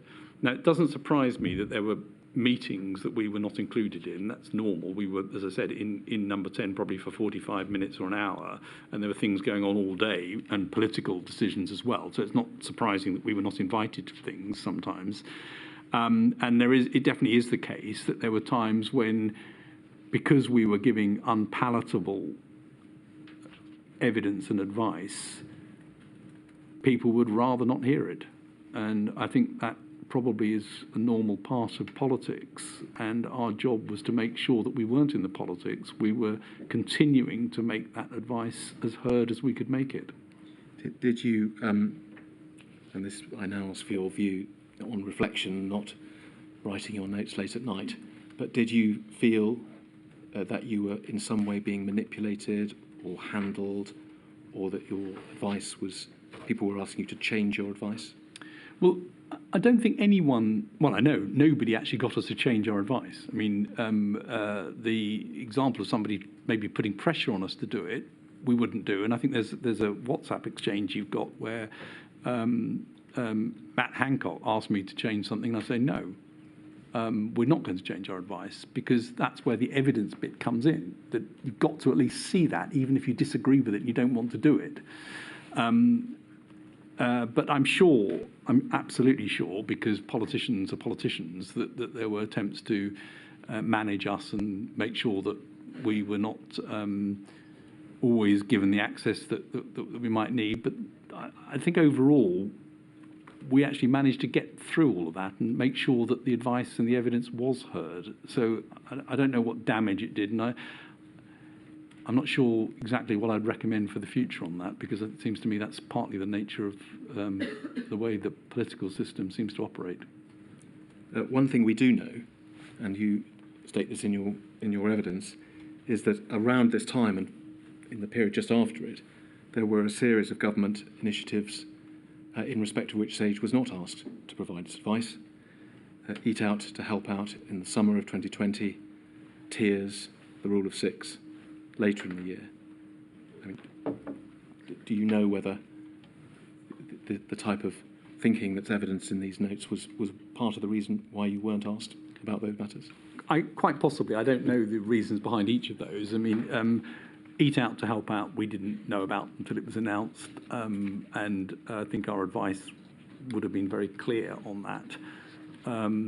I think the tiers, we were involved in some of the discussions as they started to say what they wanted to do to try and advise on what would be sensible in different tiers if they were going to go down this route. But I don't think we were involved at the inception of that. And in some ways, nor should we be. These are policy choices, but we should at least see what the policy choice is and have a chance to comment on that. And it's one of the things that I say to chief scientific advisors in every department. You've got to make sure you're at the table for the policy discussion rather than waiting for somebody to come to you and say, I have a bit of science question that I've got for you. Just focusing for a moment on Eat Out to Help Out, it's evident from your witness statement that at the time you and indeed Sage didn't agree with that approach, or at least were alive to the risks that it brought with it. Would that be a better way of putting it? Well, I think up until that point, the message had been very clear, which is interaction between different households and people that you weren't living with in an enclosed environment with many others was a high-risk activity.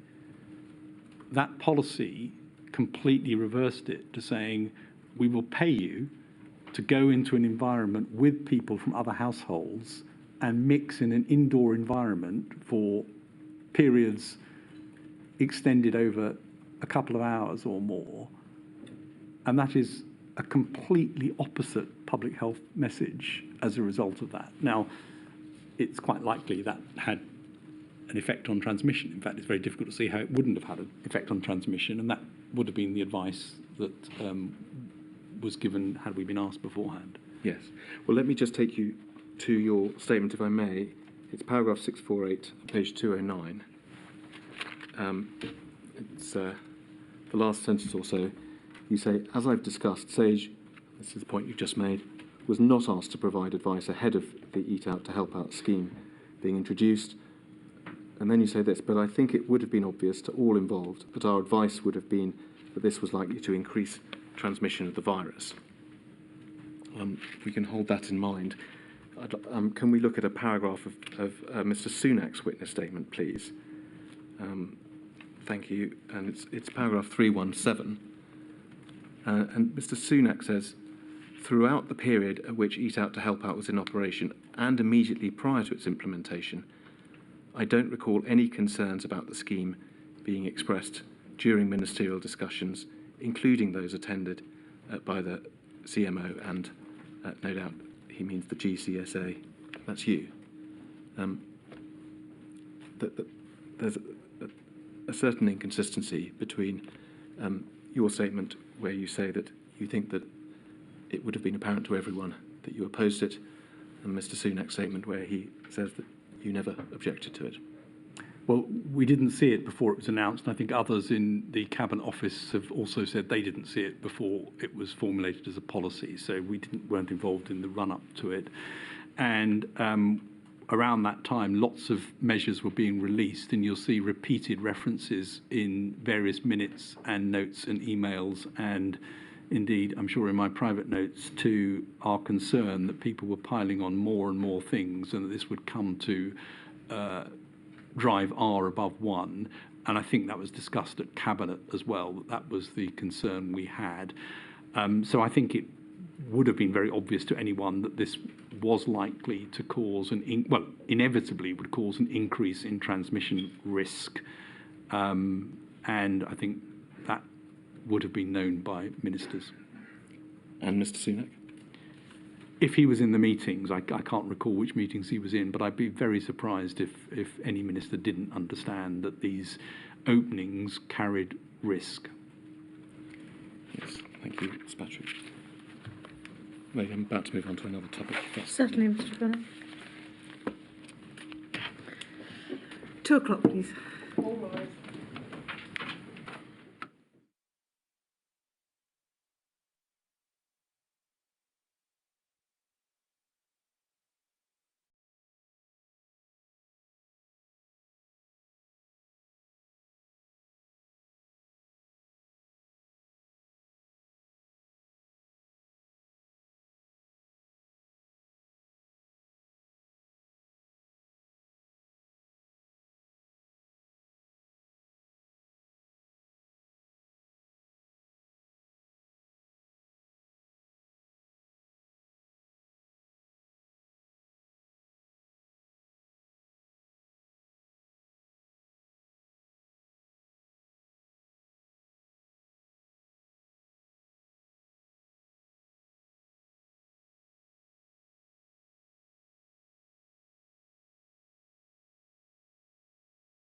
Mr O'Connor.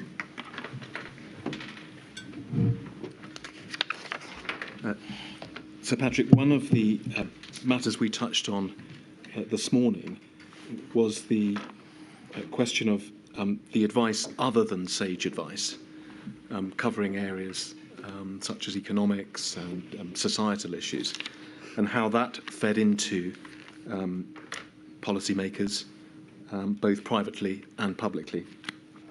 And I want to ask you some questions about that topic. And I'd like to start by looking at another passage from Ben Warner's witness statement, something we asked him about a week or so ago when he gave evidence. And if we can look at paragraph 309 of his statement, please. He said this: "I felt that the biggest absence throughout the pandemic was the lack of economic modelling in decision making.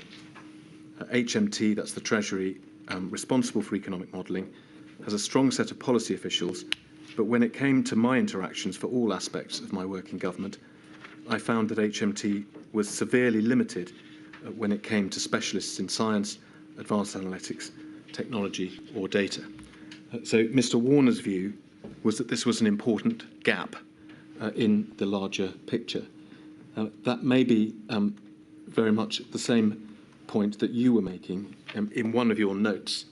If we can look please at the schedule, page 522. This is late, this is an October 2021 entry,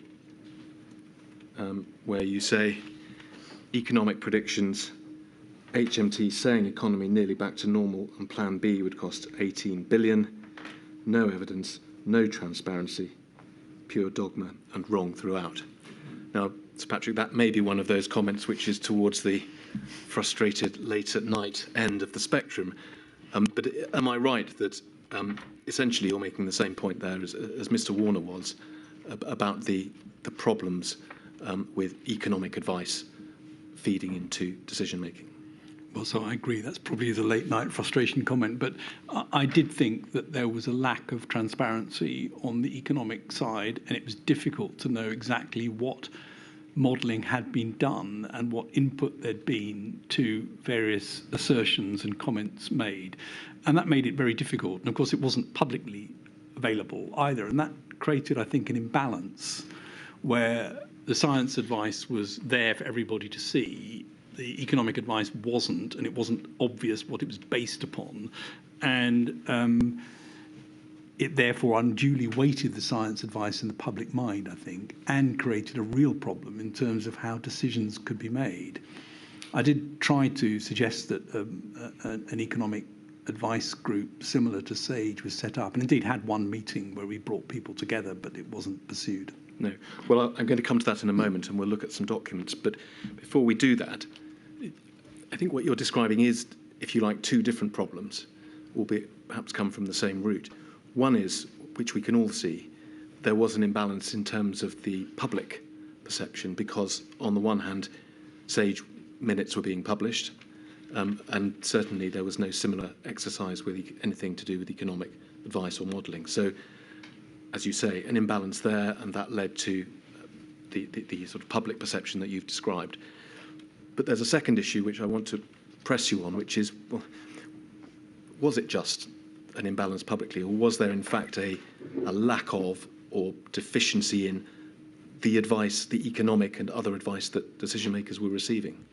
Well, I can't comment on what they were receiving because I don't know what they were receiving. That was part of the problem. There was definitely, in my opinion, a lack of seeing that the basis for decisions and assertions made at meetings. So in a meeting where the question of rising numbers of infections was being discussed, there was very little that I saw that said that the economists had understood that rising infections alone were enough to cause problems for the economy, and a lot of emphasis on why interventions were negative for the economy, and quite difficult for me to see what the workings were behind that and why that was the case. So I didn't see evidence of a very strong analytical basis, but then it may have been there. I just never saw it. When you talk about here, for example, no evidence, pure dogma, that does at least seem to suggest that you thought it wasn't there, rather than you I just did weren't think it seeing wasn't there. And that, as you say, perhaps is why one of the reasons why you suggested an economic sage. Well, yes, and I wasn't even necessarily suggesting an economic sage. I just thought an external economic body would be helpful, and certainly that was the representation I was getting from various rather eminent academic economists who felt that that would be helpful. Yeah. Well, then let's look, if we may, at an email which is 235261, please. It's dated the 5th of June 2020. It's in fact an internal Treasury email from Claire Lombardelli to her colleagues at the Treasury, but it describes a meeting at which you were present, Sir Patrick, and I think, in fact, this may have been a meeting that you were convened or were instrumental in organising. We've asked Mr. Warner about this email as well. You refer in your witness statement to having convened a meeting. Do you think this was it? I wasn't sure reading this whether it was that meeting, but Right. it was probably in or around this time. In any event, we see Ms. Lombardelli recording what had taken place at that meeting. We see it was at number 10 and chaired by Mr. Warner, but I think we know, this is right, isn't it, that you were there? Again, I wasn't quite clear from this whether I was at this meeting or not. It refers to a follow-up with me.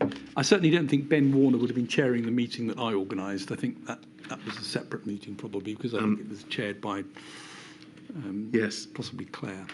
Well, if it helps, if we look at the bottom of this page, we can see another email in the way these things often work. This one, which seems to have been in the run-up to the meeting, and you are one of the we see Government Chief Scientific Advisor.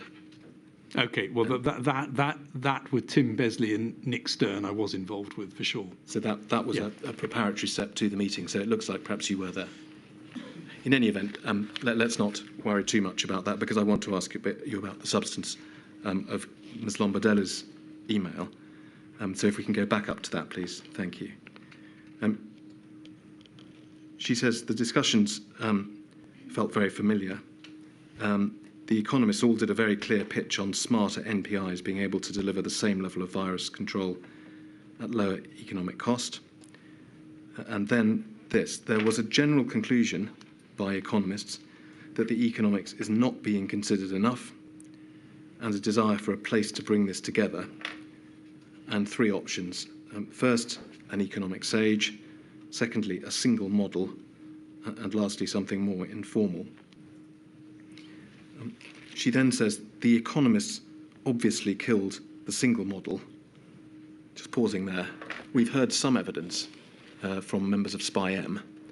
In particular, I think it was Professor Keeling, but Professor Medley and Professor Woolhouse touched on this subject as well, about early steps that were taken during the pandemic to try and bring together economic and epidemiological modelling. And certainly the flavour of their evidence was that this was something that should be pursued.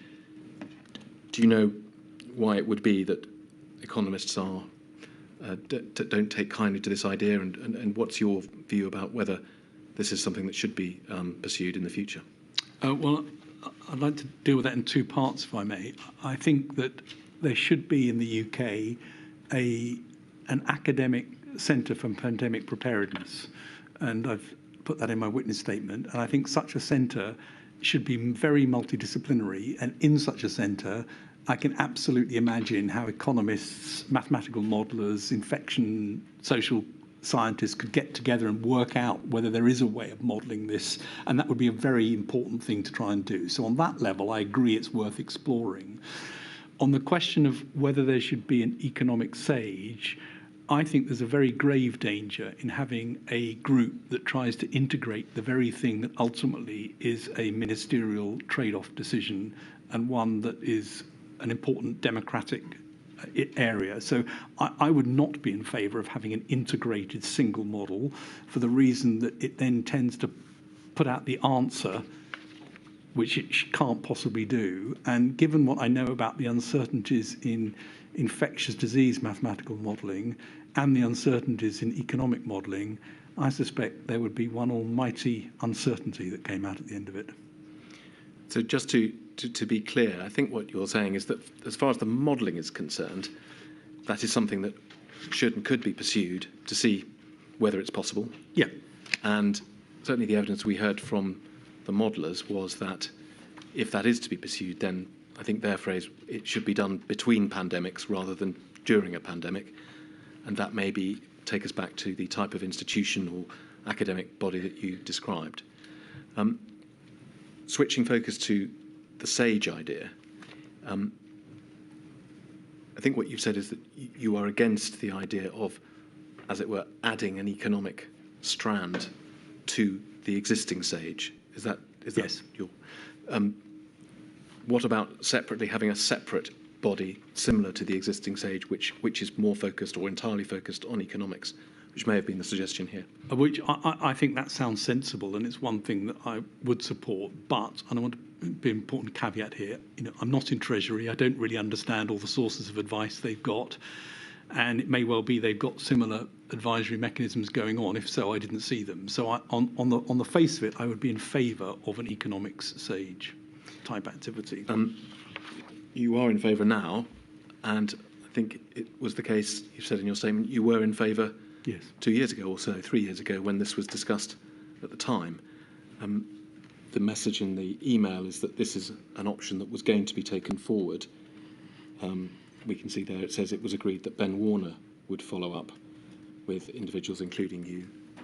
What did happen to this idea back in 2020? Were steps taken to try and establish an economic SAGE? If I remember correctly, I think Simon Case pulled together a meeting at my suggestion, which may have been following this one, with economists to try and see whether that would work. But there was no take-up afterwards. So I think there was a single meeting and no follow-up. And I don't know what happened to this within Treasury. Claire Lombardelli would probably be the best person to answer that. In your witness statement, you say that your understanding was that the Treasury did not wish to pursue this idea.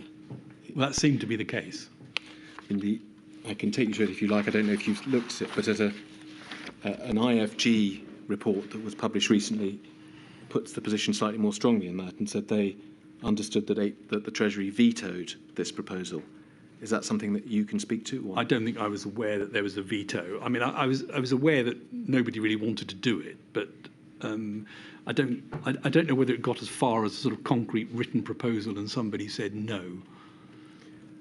I suppose one of the possible criticisms of this approach, which would involve setting up a new body sitting alongside the existing SAGE, is that one might then say, well, if we've got an economic SAGE and an epidemiological SAGE, why don't we have a sociological SAGE? And one creates a sort of too many advisory bodies. Is that something which you think would have any force? I think, a lot of social science was included on SAGE and would be included on the economics SAGE as well. And I certainly asked the British Academy to do a piece of work in, I think, June 2020, looking at the COVID decade, trying to understand all of the ramifications. So there are other ways to get that. So I think you're right. It is a risk that you end up with a sort of plethora of these things. But I think that one and a science one does seem like a sensible approach, provided Treasury want it and will make it work. Otherwise, it will be not effective. Yeah. Before we leave this subject, you mentioned the Academic Centre for Pandemic Preparedness a moment ago, and it's something you've referred to more than once in your witness statements. Is there anything else you want to say about that in terms of how you imagine it, what it would cover, what it would address, how it might be set up? Well, there are several universities that are developing work for pandemic preparedness, and I think a single centre with a sort of hub and spoke model would work extremely well in the UK, and it could look at all the things that you would like to have looked at during normal times to make the input much more effective during a pandemic, and that could include everything from evaluating the effects of NPIs, which ones work, which ones didn't, how well do they work, what would you do differently, smart NPIs, different approaches to viral detection, surveillance systems, ways to understand pathogenesis of viruses. I mean, it should be a very broad activity in my view, which should draw on existing groups rather than necessarily bring everyone into something which is only working on that, because you then have a huge amount of expertise brought into an area that's focusing on how one thinks about pandemics. And Oxford and Liverpool and others have suggested doing this, and I'm a strong supporter of the idea that this would be a useful thing. Would it involve government funding? Well, I think it should, and I think it should also involve UKHSA, because UKHSA is the body with the statutory responsibility for this area. And one of the things that I observed during this pandemic was that Public Health England didn't have the strong connections and science base that was needed. It had some very strong ones, but it wasn't as robust as it should have been during that time, through no fault of their own. But there was inadequate funding and inadequate links to various academic groups. Good. Let me move on to another subject, Patrick, although it's related, which is a sort of structural SAGE question of how the advice which is generated within SAGE and the subcommittees is communicated to ministers. And there are perhaps two linked issues. One is, by what means is that advice communicated? And the other is sort of to whom or to what body should it be communicated? And it may be that we need to bear in mind the distinction between, if you like, the typical short-term emergencies for which the COBRA system was designed, on the one hand, and the type of pandemic that we're addressing on the other. Because in that first category of case, I think we can see that the existing system worked well. You have SAGE. It discusses issues that it's asked to discuss.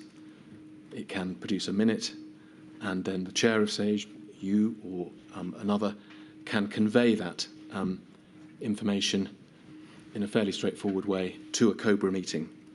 And both of those issues, therefore, that I mentioned are addressed. The difficulties, perhaps, come from the pressure that was put on that system by the much larger scale and the much longer duration of this pandemic. Before I go on, do you agree that those are the issues? Yes. And so starting with the question of the means by which the advice is communicated, several witnesses who've given evidence to the inquiry have commented on the great pressure that was put on you and Professor Whitty as it were, the conduit for advice from SAGE to decision makers. All of them, I hasten to add, endorsed your hard work and ability to undertake that task, but they said, they have said, that both because of the enormous amount of work that was being done by SAGE and all of the subcommittees that were sort of corralled underneath it, and the duration, that in fact it was really an enormous task, perhaps too big a task, to expect the two of you to be that very narrow point of connection in terms of explaining and passing on that advice orally to decision makers. What are your comments on that, and should we be thinking of a different model for the future? I think you have to have a point of connection from SAGE, which is one or two people, into the system. You have to build trust within Whitehall. You have to have trust within the Cabinet Office. You have to have it clear who people turn to. And similarly, you need a docking point on the other side that's equally clear and able to receive the advice. I think on occasion, it's useful to have a broader group. So we had various teach-ins that took place in Cabinet Office where we had up to sometimes 170 people coming to listen to things and hear more about them. That's useful. I think we had at least one meeting where a number of dissenting scientists got together and spoke directly to the Prime Minister in a small group. I have to say, I don't think he found that in the end particularly helpful, other than to realise that it was difficult to work out what to do with all these dissenting voices. So I think it's not practical or realistic to assume that you can have groups of scientists just pitching up to talk to the Prime Minister or to the Cabinet Secretary without some structure around it.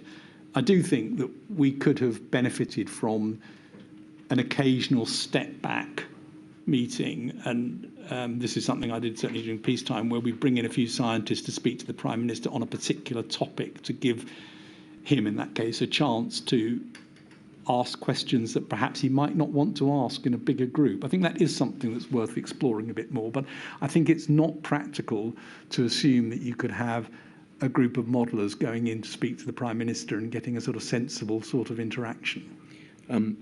I wasn't really suggesting an alternative. I was asking if there was one, but I think your broad answer is that more or less the system that existed at the time ought to carry on.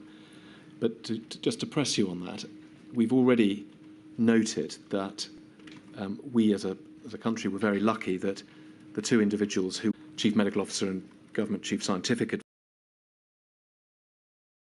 Advisor, by their experience and training to deal with the pandemic. If one imagines another pandemic where the CMO and the GCSA are not specialists in epidemiology, pandemics, vaccines, pharmaceuticals and so on, but come from completely different specialisms, would that be an extra problem in those individuals bearing the weight of conveying sage advice to decision makers? I think the CMO will always be an expert in this area in some form or another, and the CMO will always have around him or her a group of people who really understand this, which is why the lead government department idea does have some importance to it. So I don't have concerns there. I think it's highly likely that the GCSA wouldn't, and that has advantages and disadvantages. What the GCSA would need to do would be to make sure that they had the right advice around them so that they could undertake that function. But I suspect there would be more weight on the CMO's shoulders in that sort of situation. And it may be that one of the deputy CMOs or one of the other people in that sphere would step up as well. I focused up to now on the first part of the equation in terms of what's the conduit from SAGE into the decision makers. And I want to move on and ask you for the other end, which is you've referred to as the docking point, because it's right, I think we can see that although at the start of the pandemic you were conventionally feeding into COBRA, once the COBRA meetings ceased certainly to take place regularly, you were then providing advice to a range of committees, whether it was COVID-S, to dashboard meetings, the COVID task force and so on. Do you think that there is a need to be clearer about your term, the docking point for SAGE advice? I do. I think it was very clear when it was CCS, the Civil Contingency Secretariat for COBRA. It then became very unclear. It became clearer again when Simon Case came in to lead the COVID task force. It narrowed down to a more sensible system, and that then improved quite a lot over time in terms of them being able to ask better questions as well and frame them more appropriately. But I think there needs to be a system that swings into action immediately in the case of a pandemic that says here is a structure which will stay constant and it's properly populated with people who can both look at the operational needs that come out of that so they can coordinate that across Whitehall and have enough scientific understanding and data analysis understanding to be able to absorb the evidence and understand the implications. And would that system be an expanded CCS or something completely different, do you think? It's always easiest, I think, to build off things that are used routinely rather than to stand up something that is completely special for one event. And so I think building it from some expanded CCS, which is then exercised regularly in other forms, but knowing that you're going to have to increase the scale of this and the duration of this very dramatically at the time of an event would probably work. In the SAGE system, we've in the Sage Development Plan come up with the idea of reservists who could be brought in, who'd always be sort of aware of what was going on, and they could quickly be brought in to expand capabilities, and it may be something like that would work as well inside the Cabinet Office. Thank you. Let me ask you briefly just about one other, a rather discrete point, which is about press conferences.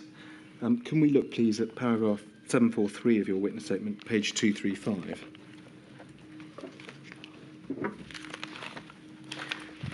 We, of course, all, Sir Patrick, remember your appearance. I don't have anything on my screen. No, I'm not sure if I'm supposed to. We have confidence that it's coming.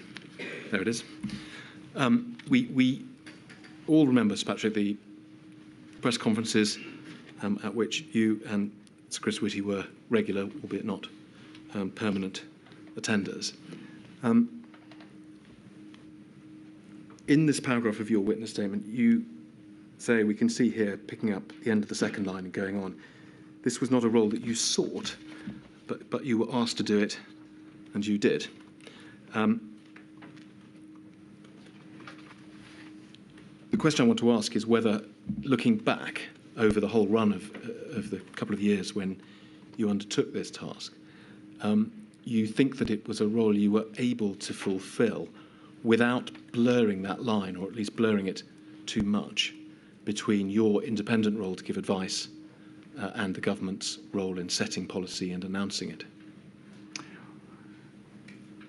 I think it would be very helpful to have others doing it as well, and we said that at the time, so economists, people from the NHS, others, to make sure that the operational side was properly covered. In terms of the blurred line, a lot's been written about this. People have strong views in both directions. My view is it was helpful for us to stand up and deliver the evidence as we saw it and the outputs from Sage. It was unhelpful when questions became overtly policy-driven and political, which is inevitable in a press conference. And that worked best when whichever minister we were with or the Prime Minister took those questions himself. But I think it did cause some people to say, well, it lends a sort of credibility to a policy that you might not agree with. All I can say is, yes, I think that is a risk, but there were occasions when we overtly, at the podium, disagreed on the evidence that was underlying, or at least explained the evidence that underlay a decision. So, for example, in the move of the 2 metre rule to a lower figure, I was clear on the podium, 2 metres is safer than 1 metre, full stop. Doesn't mean that it's not unreasonable. It's unreasonable to make a policy decision to move, but the evidence base was clear. So I'm sorry, that's a rather long answer to your question, because I don't know whether ultimately it's the right or the wrong thing for us to have been there. I think it's something worth looking at. My gut feel is it was probably overall beneficial for us to be there. And one could, of course, imagine a recommendation that that simply shouldn't happen, and that the risk of independent advisors such as yourself becoming too associated with government policy was such that it was better for you not to take part in those sessions at all, but that would come at a cost. Yes, I think exactly. There's risk on both sides, and I think marginally I'm in favour of saying yes, that was beneficial, but I don't have an evidence base to back that, and there are clear risks associated with it that need to be recognised. And if somebody had said to me, don't worry, you don't need to come any more press conferences, I wouldn't have lost any sleep over it. Well, I may come to ask you one or two more questions about press conferences before we're done, Sir Patrick. But one of the risks too, presumably, is the risk of abuse about which Sir Christopher Whitty spoke during Module 1, the abuse that some of you and your colleagues suffer because you've been associated with the policy decisions. Yes. I think that's a risk that's going to occur anyway, and it was very real during this pandemic for a lot of us, and something that needs careful thinking about in the future. And for certainly some members of Sage had that as well, even though they were somewhat distant from the direct association with politicians. Sir Patrick, I want to move on and ask you some questions about events in the latter part of 2020, and to start with questions about the segmentation policy or suggestion. And as an introduction to that, really just to take you back to the line which you mentioned earlier, and which is repeated several times in your witness statement, about the learning you took from that whole experience about, well, I'm not going to say it because there are some quite careful words you use in your witness statement. I'd like to show you them. It's page 71, paragraph 225, please.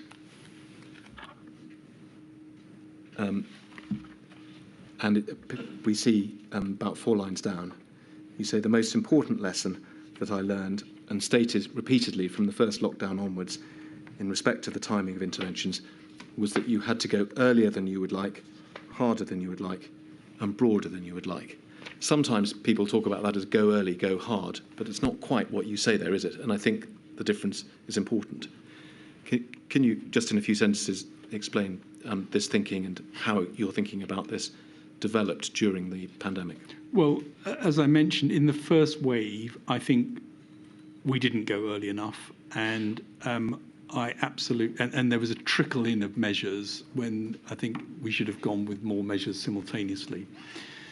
And at various other times when geographical areas were put into certain measures, the temptation was always to make it as limited as possible, and then that failed because the surrounding areas immediately got very overwhelmed.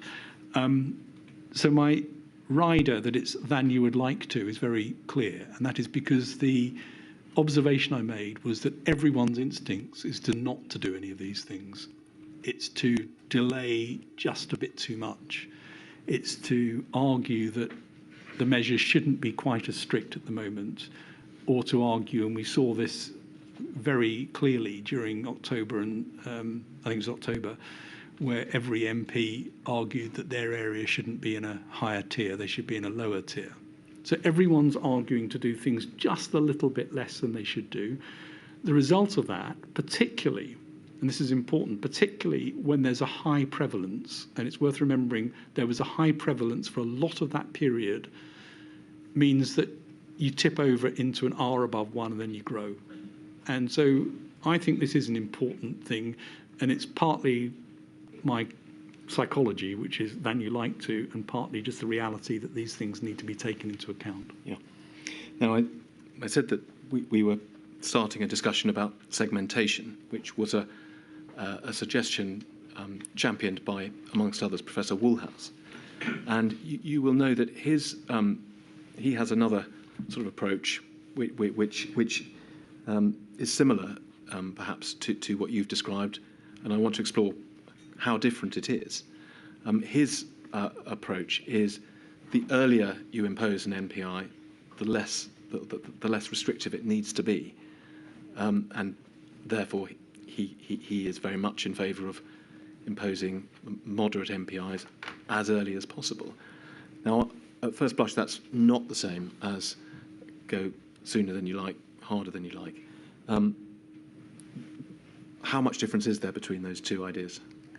Well, it entirely depends on what he means by moderate, and it's obviously very circumstance dependent. My experience is that if you said, I'm going to go very early, but I'm going to go with quite mild interventions, the chances are the interventions that were ultimately selected will be even milder than the ones that you thought, and you'd be playing catch up. And I think that's exactly what happened at several stages. People, well-meaning, trying not to put too many restrictions on, would go a little bit lighter than they should have done, and you play catch-up. And I'm sorry if this is sort of a very obvious point, but I think it's worth just thinking about. There's a lot of focus on the R value, but actually it's the prevalence that matters as well. So if to take an extreme, the prevalence in the UK was only 10 people had COVID, you could keep R at 1 and feel perfectly happy, and if it went up to 1.2, you'd be able to see it and deal with it. When you're dealing with 50,000 people or 100,000 people with COVID, and you're keeping that level R about 1, the moment you break the 1, so you're now growing, you're growing in huge numbers. So this is even more important in a situation where the prevalence is high, and you don't want to allow escape from what is a controllable situation to one that then becomes uncontrollable. And does this point about prevalence help us in understand the floating of the segmentation idea and how and perhaps one of the reasons it wasn't pursued? Because would it have been a proposal that would have been much easier to follow at a time of low prevalence, whereas in fact, as we know, it was proposed and discussed over the summer and into the autumn of 2020, which was, of course, a time of rising prevalence? So segmentation, the idea of sort of having one part of the population heavily shielded in some ways, was inherent right from the beginning. Yes, it works much better at low prevalence, just as test, trace and isolate works much better at low prevalence. I think, though, it's worth remembering that we never found a form of shielding, and Mark Woolhouse may argue, well, it never went far enough, and he may be right, but we never found a form of shielding that meant that the prevalence didn't increase in that population at the same time that it increased in the general population. So the risk of running at very high prevalence and shielding is that the moment that prevalence goes up in the general population, it's probably going to go up in your shielded population. You've now put them at risk as well. The other problem with that is that you've then got a lot of people in the general population with COVID. They also will suffer. There will be a problem with subsequent long COVID, and there's a problem with increased viral mutation rates. So lots of things argue against keeping a high prevalence. Keep it low prevalence, then all sorts of things can work much better. I'm going to come back to the question of long COVID in particular in a moment. But just sticking with the segmentation proposal for a moment, with hindsight, do you think that it might have been a proposal that could have been made to work if it had been introduced earlier? Or do you think that the objections you've just really identified, which after all, I mean, we looked at this with Professor Woolhouse at the SAGE minutes where it was discussed and refused, do you think that those objections really would always have counted against it? We never really had a really low prevalence situation. And I think that proposal of segmentation was there right from the beginning. It was discussed a lot in April. It was rediscussed in great detail in June and July. And at that point, I think Professor Woolhouse was also suggesting a sort of super shielding idea, which is a very interesting idea, which is that not only the vulnerable person, but all of their carers and family all get shielded in a group. And we were worried there that the added complication was that would place most burden on multi-generational households, very often in poor situations, and indeed ethnic minorities, where we know multi-generational households are more common. So we were worried that there were all sorts of problems with this in terms of how you would do it that would ultimately lead to a worse outcome for the shielded population, not a better outcome. But I think the idea of segmentation is a very interesting one. It's the sort of thing that needs to be looked at, and my view is it's much better to try and get that in at a low state of prevalence than at a high one. Yeah. And now, you mentioned long COVID. The discussion about segmentation for and against is certainly is capable of being based on COVID itself and the risk of catching the acute symptoms or disease. But as you said, the concern about long COVID is a slightly separate factor, is it not?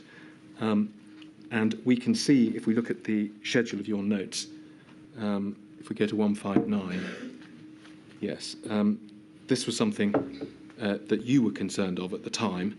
You say number 10, team segmentation meeting, pushing really hard on segmenting, allowing people back.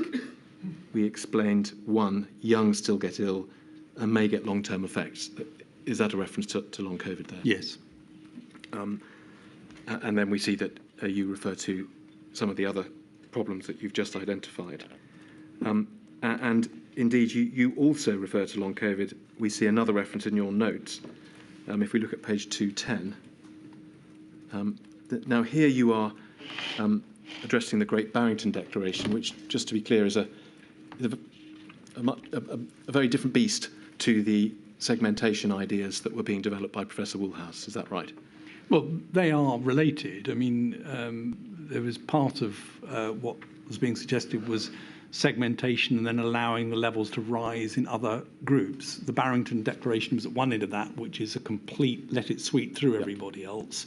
And I think Mark Woolhouse was not in that position. No, it's a much less nuanced approach, but nonetheless, long COVID was an objection to the Great Barrington approach, and one which you've identified here. We see the numbered point 4. That on the 6th of October, a note that you make. We know the Great Barrington Declaration was current at the time. If we could go on 3 pages in the notes, please, to page 213, we can see that very much at that time, you are also making a note that the Prime Minister was very sceptical about long COVID. It's like Gulf War syndrome. He says, we've seen other records from around this time and indeed later where he made this or a similar comment. Help us with what your understanding of the Prime Minister's view about long COVID was at the time, and also whether, as you understood it, it actually had any impact in terms of policy making, or whether these were really just noises off. I think he didn't really think it was a big problem. I mean, he recognised, because we described 3 different long-term consequences. There was the post-intensive care syndrome that some people get. That's a well-recognised problem. There was organ damage that some people got from COVID. That's a very well-recognised, clear problem. And there was long COVID, which is much more ill-defined. And I think he was, as it says here, he was sceptical about that. And I don't think was keen to take that into account for policy making. Do you think that there were decisions that he made or didn't make, which turned on his approach to long COVID? I don't think so, in the sense that I think he didn't really think about it. There wasn't any active decision based around this. He didn't really want to consider that, I think. You'd have to ask him. But there was definitely, during this period, the COVID pandemic was running at high levels all the way from August through to the end of that year. And so the recommendation was keep the prevalence low. That was not happening, and the consequence of that is more people with long COVID. And I don't think that was something that policymakers were keen to factor in. Right. One more reference, please, in this same document, page 166. That's a few weeks earlier.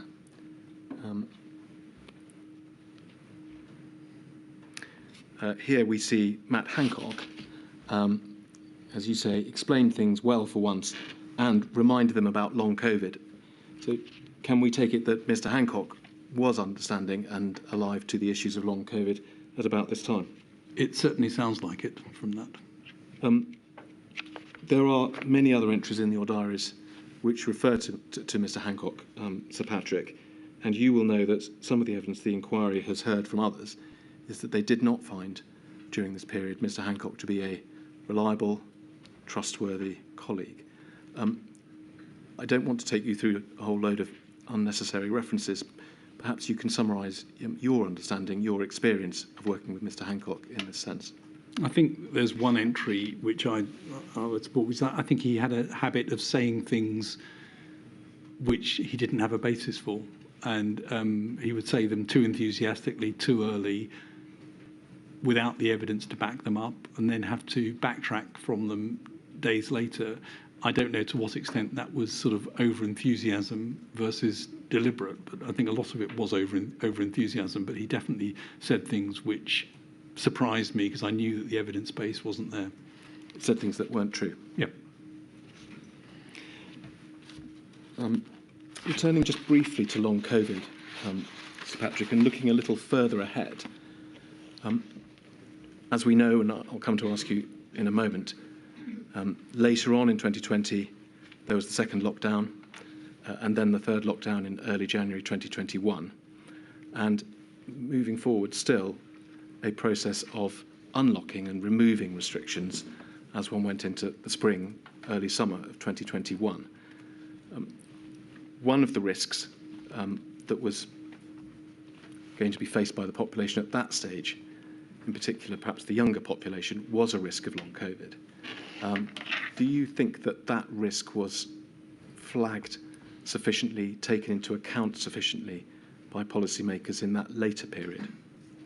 Well, it was definitely flagged. It was a real issue. And I think by that stage in the unlocking, so we're talking about the unlocking in 2021, that unlocking was done much better than the previous unlocking, and it was properly monitored with proper gaps in between the stages and the next stage. And indeed, there are examples where the stages were pushed back further in order to allow the prevalence not to rise too high. So I thought that was a much better process and much more structured, and kept prevalence lower than it otherwise would be. I don't know to what extent long COVID was factored into the thinking of the policymakers on that. Well, going back to the period we were looking at then, and sort of second half of 2020,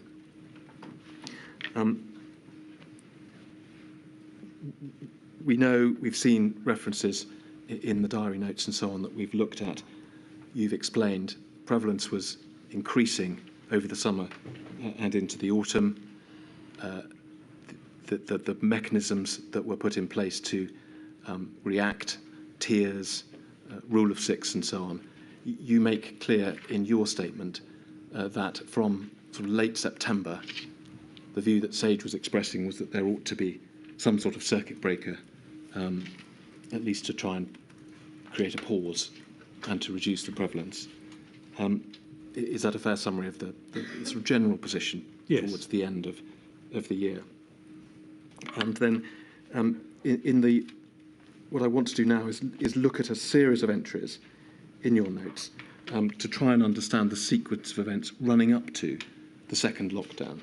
And so if we can start, please, by looking in this schedule that we have up at the moment, at page 245. This is Sunday, the 25th of October. And I mean, before we even look at the content, what we will see is that you were attending meetings, giving advice every day of the week over this period. So Patrick, is 7 days a week. Yes. Presumably, at least some of it working from home, but nonetheless, attending meetings, advising. Was it a very high tempo situation? Well, I think the 7 day a week working started in February 2020 and didn't end till well into late 21. Oh, possibly later than that, actually. Working, were you advising and having meetings with the Prime Minister almost on a daily basis throughout that period? Or? Most of it, yes. Right. Well, let's look at this one. Sunday the 25th, as I said, it starts with the PM meeting, begins to argue for letting it all rip. That was almost a term of art, I think, by that stage. Perhaps it's obvious, simply removing restrictions and the Great Barrington proposal. Yes, there's been a lot of discussion on that in September, and we'd had a meeting at the end of September with some external scientists invited in to discuss that as well, and that was something that was very prominent in much of the press as well, and letting it rip became the expression that people used. Prime Minister saying, yes, there will be more casualties, but so be it. Then you've put quotes, they've had a good innings. We've seen other references of a similar nature. Was this something that the Prime Minister returned to from time to time, the idea that the casualties of any letting it rip would be older and perhaps special circumstances, or that they should not so much concern should be had about casualties of that age? Is that really what he was trying to say?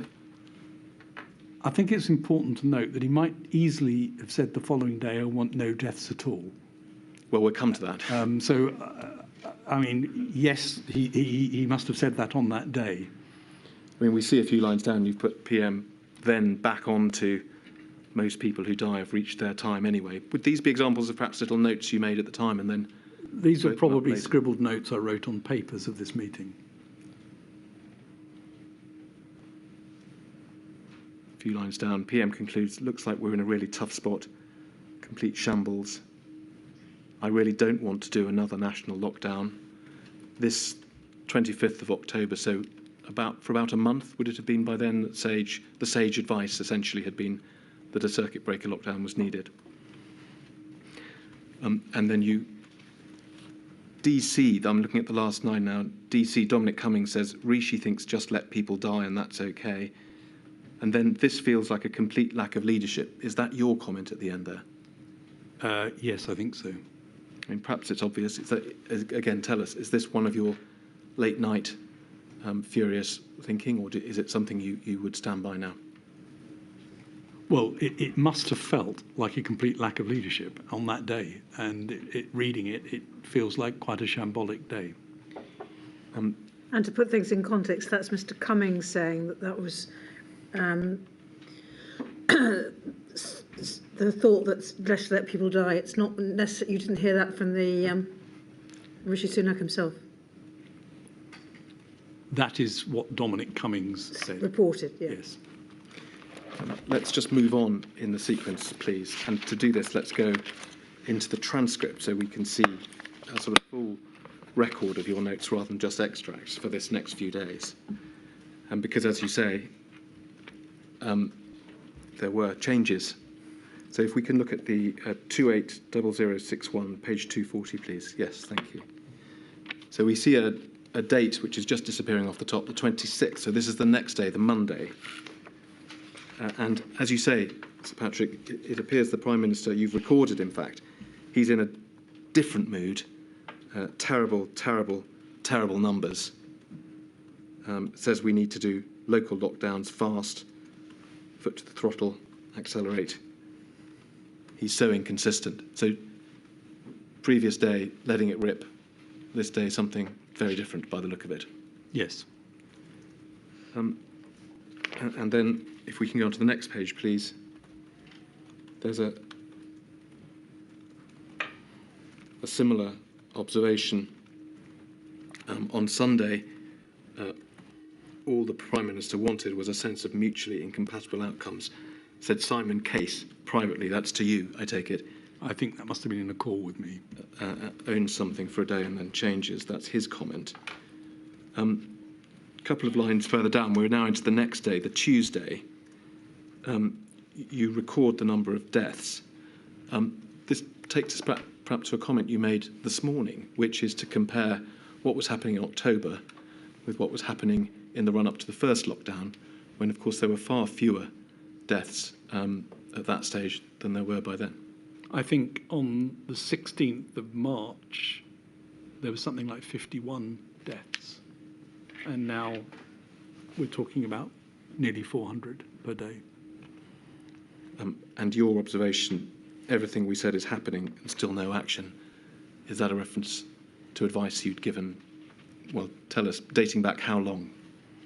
I think it dated back from a press conference that Chris Whitty and I had done on the 21st of September, and indeed to many SAGE papers and SPI-M papers that had come out in the meantime. Let's look back, look over at the page if we can. That takes us to the 28th, the Wednesday. There's a, you say PM dashboard. Was that a meeting with the Prime Minister and his close advisors? There was a morning meeting just to go through numbers and have an update called the dashboard meeting. And about 5 or 6 lines down, we say PM completely obsessed with testing as the solution, even as the numbers so bad that it's obvious more action is needed. Explain why your reflection was that testing wasn't an appropriate or sufficient answer to the problem at that stage. Well, there was a proposal that was gaining traction, which was a good one, on mass testing as a way to reduce the incidence in the population, which was everybody would test on one day and then everyone who's positive would isolate, and that would definitely have cut things down a bit. But of course, you've then got to repeat it, and you've got to do it several times. And as that was being worked up as a sort of moonshot, it just wasn't feasible at that time. There weren't enough tests, the right sort of tests. It wasn't practical to do it. And I worried that as people were looking at that as the solution, we were seeing numbers go up anyway, and that there were some other things that could happen to try and get the numbers down. And then if we look further down the page, we can see a line saying, so a bit further than that. Yeah, no, sorry, that's fine. No.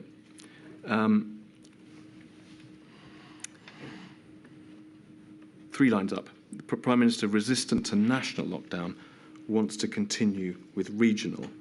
But then both above that and below it, there are observations by you that it's not enough to deal with the areas in the higher tiers. You need to deal with what you describe here as lower prevalence areas as well. You mentioned earlier the issue with lower prevalence areas having their incidence rising. Is that what you're referring to here? Yes, because test, trace and isolate has a limited capacity, and it's actually rather effective when you have low prevalence. So you can keep a lid on low prevalence with that. Once it gets swamped, it becomes totally irrelevant because it's been swamped and the prevalence will increase. I was worried at this time that for all sorts of reasons, test, trace and isolate was being surged into high prevalence areas where it wasn't going to make any difference, and it would have been more effective to have used it widely in low prevalence areas to keep them low and dealt with the high prevalence areas with other means. So there's a passage in your witness statement where you say that SAGE urged the government to look beyond current prevalence as the trigger point for moving between tiers. So is this really making the same point, that one should try and keep the lower prevalence areas low rather than just allowing them to move up? Yes, because unfortunately the tier system was such that, and as I said already, many people were arguing that their own area should be in the lowest tier possible. Well, that was the surest way to end up in a high tier. Yeah. Let's move over the page, please.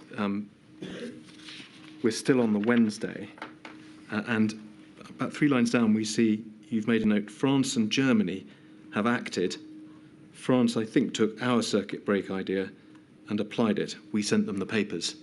Is that a recollection that you have now, or obviously something you thought at the time? Well, I'd organised meetings between science advisors from about 8 European countries. We met every couple of weeks, sometimes every week, very informal meetings where we just shared information and advice.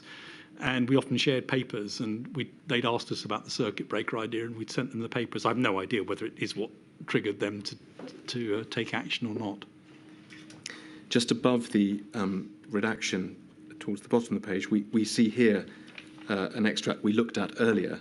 Apparently, the Cabinet Office now cautious about putting things to SAGE because we publish it all.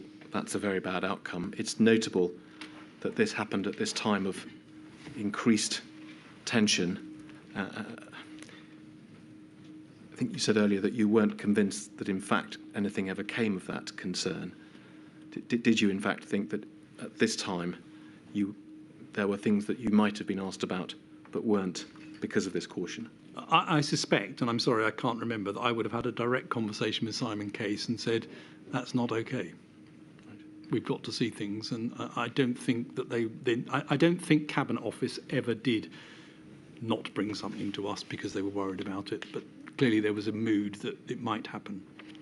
And then just above that, we see you have referred to the press and then said, we have a weak, indecisive PM. Again, is that something that, on reflection, you stand by, or was that a late-night brain dump? Well, it was definitely a late-night moment of frustration. I do think that the Prime Minister was influenced a lot by the press. Let's go over the page, please. We are on now to the Thursday of that week, 29th of October. And you make a reference immediately under the date to a call with the Cabinet Office, I assume. And you say, I argued strongly for the Prime Minister to set out his aims. What does he want to achieve? Protect the NHS, something else, emergency care, all care. And this takes us back, does it not, to a point we raised earlier about scientists needing to understand exactly what the government was trying to achieve, other perhaps than just stopping the NHS being overwhelmed. That was in March. where we were talking about it this morning, it looks as though that concern arose again at this time. Yes, possibly even intensified at this time. Just help us. What would you have liked to have been told that you weren't being told? I think it would have been very useful, for example, they might have said, all we care about is NHS collapse. Just work to only that. But that isn't all they cared about, because on some days it was, we can't stand the numbers of deaths and we want to have this lower. So then that begs the question, so what's the target? If that's not the target, is it that you want to have all routine care in the NHS running properly and cope with COVID? Or is it something else, which is we'd like to manage the NHS as effectively as we can, but with the economy being in a stronger position with more things open? I mean, there are several different permutations that one could think of that would have been helpful to then be able to ensure that we tailor the advice accordingly. I think in your witness statement you describe a feedback session or with some of the scientists who worked on SAGE and its subcommittees, and this feeling that they didn't have a clear understanding of government policy was one of, if not the sort of top issue that you heard. And in fact, it's something that we've heard in evidence ourselves. So is that a learning point for next time? It is a learning point to lay that out as clearly as possible. I do want to just offer one slightly pragmatic observation, though, which is I've worked in global multinational companies and many other things, and everyone always says, I don't think the strategy is clear enough wherever you are. So I think we shouldn't dream that setting out the policy clearly is going to be something that satisfies this need, but I don't think it was clear enough at that point. Yeah. We can go on 2 pages because the next one is a blank, but it takes us then into the Friday of that week. And in fact, yeah, so page 246, that's it. And we can see towards the bottom of that page, again, the same point. We have pushed all week that the key is for the PM to define his aims. You've underlined it, but he still hasn't done that. And a similar point raised, clearly a matter of continuing concerns. Is that fair? And then at the bottom of the page, we know that there was a lengthy meeting on that Friday, or possibly more than one meeting. We see PM meeting at the bottom there. Do you see that? And then if we scroll on to the next page, there is a few entries, and then about halfway down the page, PM dashboard meeting. Would that have been a separate meeting or a continuation of the first one? A separate meeting, I think. Were these meetings taking place remotely, or would you have been in Downing Street, or can't you remember? They were a mix. I can't remember this one. A lot of the meetings were taking place in person. Now we're now on the Friday of that week, and you know that there were events over the weekend when this lockdown was announced, and I think what we see in the next few pages is a fairly lengthy debate, is it not, about whether a national lockdown should or shouldn't be imposed. And you obviously sat down that night and wrote quite a lot of notes just at the end of that day. Let's go over the page, please, to 248. You've made an entry just under the first redaction that Simon Case sent you a WhatsApp to say national lockdown on Monday, French style. Well, we saw that the French had just imposed a lockdown. And you say, I wonder what that really looks like. So do you think you were being told there that that decision had been made? Yes.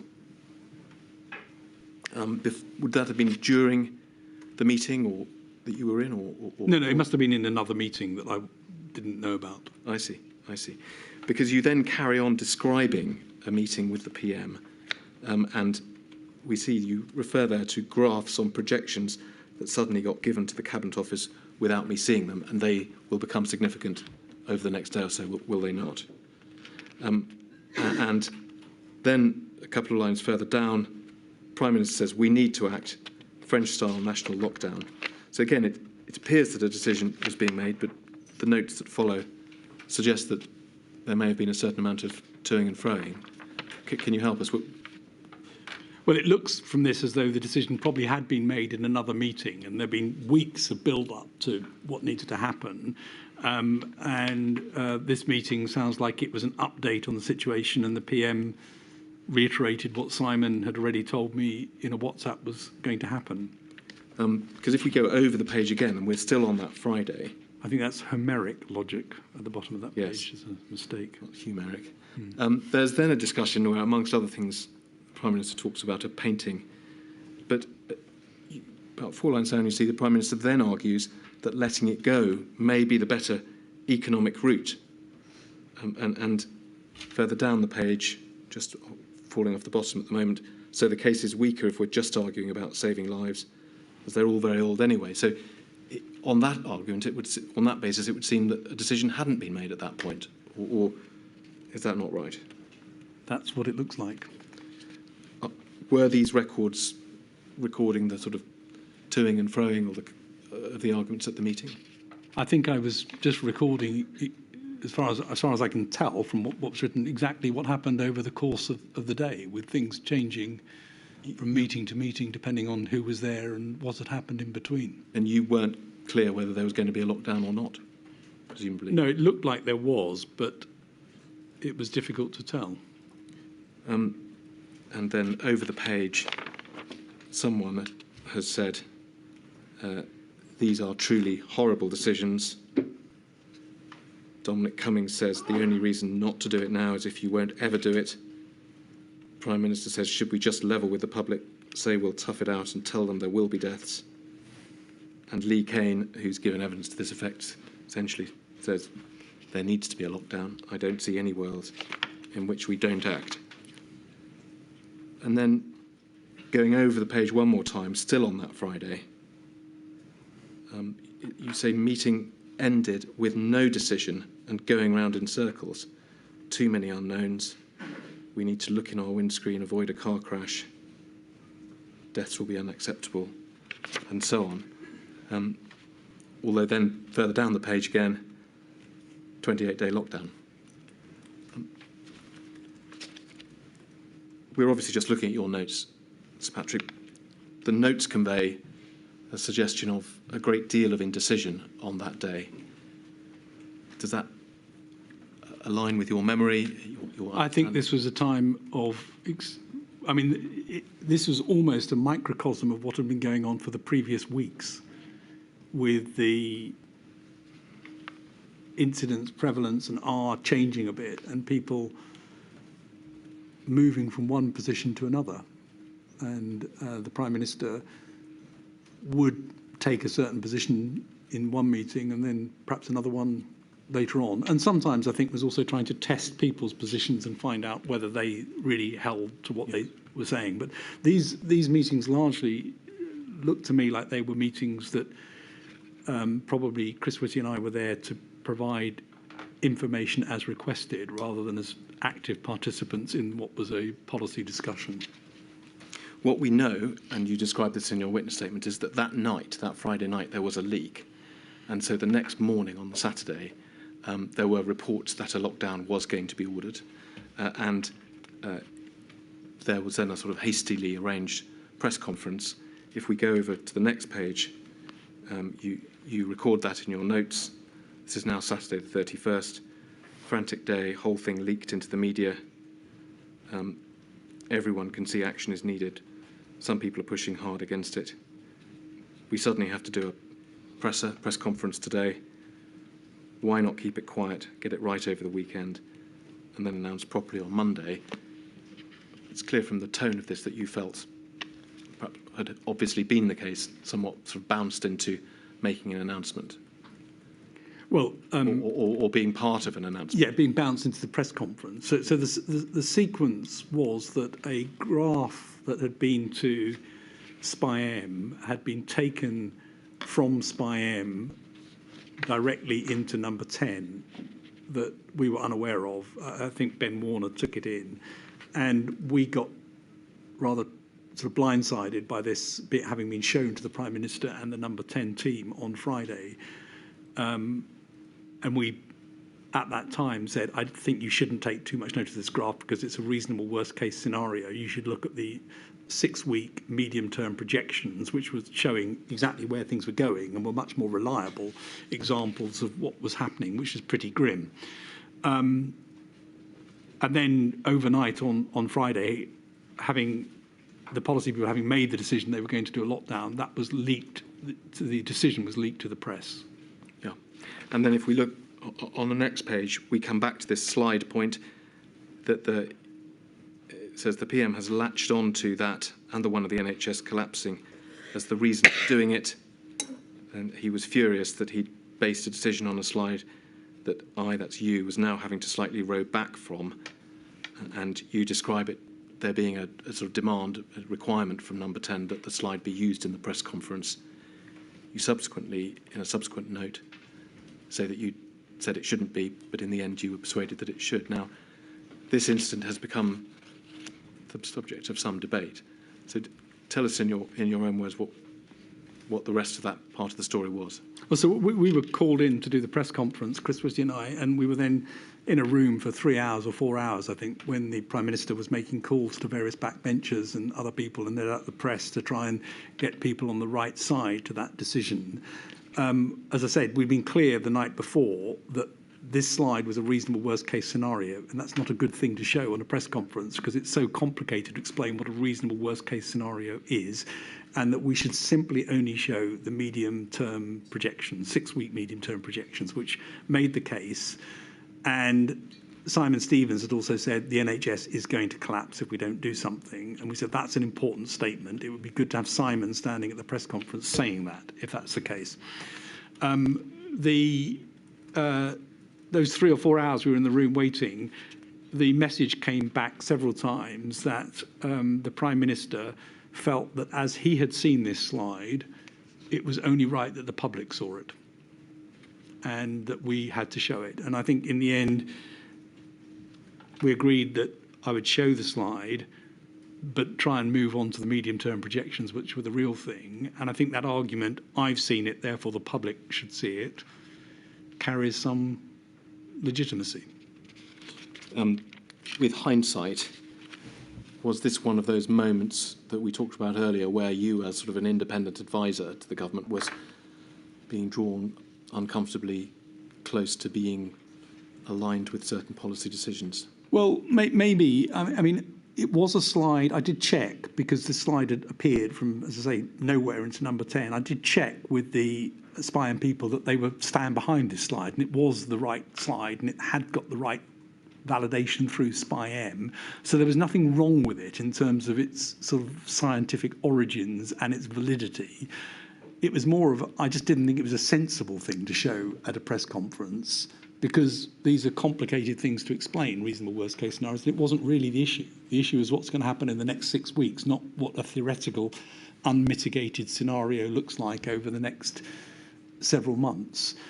So I think I made a mistake to agree to show it. And I think in retrospect, probably what I should have done, maybe I even did do this, I can't remember, was phone Simon Case and said, I'm being put under a lot of pressure to do something I don't think I want to do.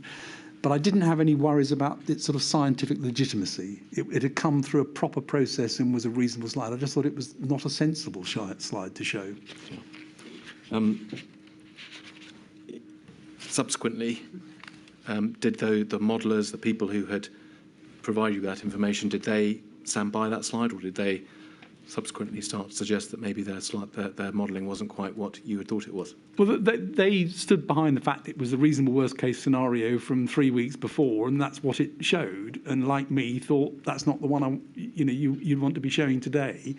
And then, of course, inevitably, the reasonable worst-case scenario evolved and changed subsequently, but it was not a slide that they said is not correct. It was correct for what it was. Yes. Right. Sir Patrick, just finally, I want to move on to one final point, which is perhaps something we haven't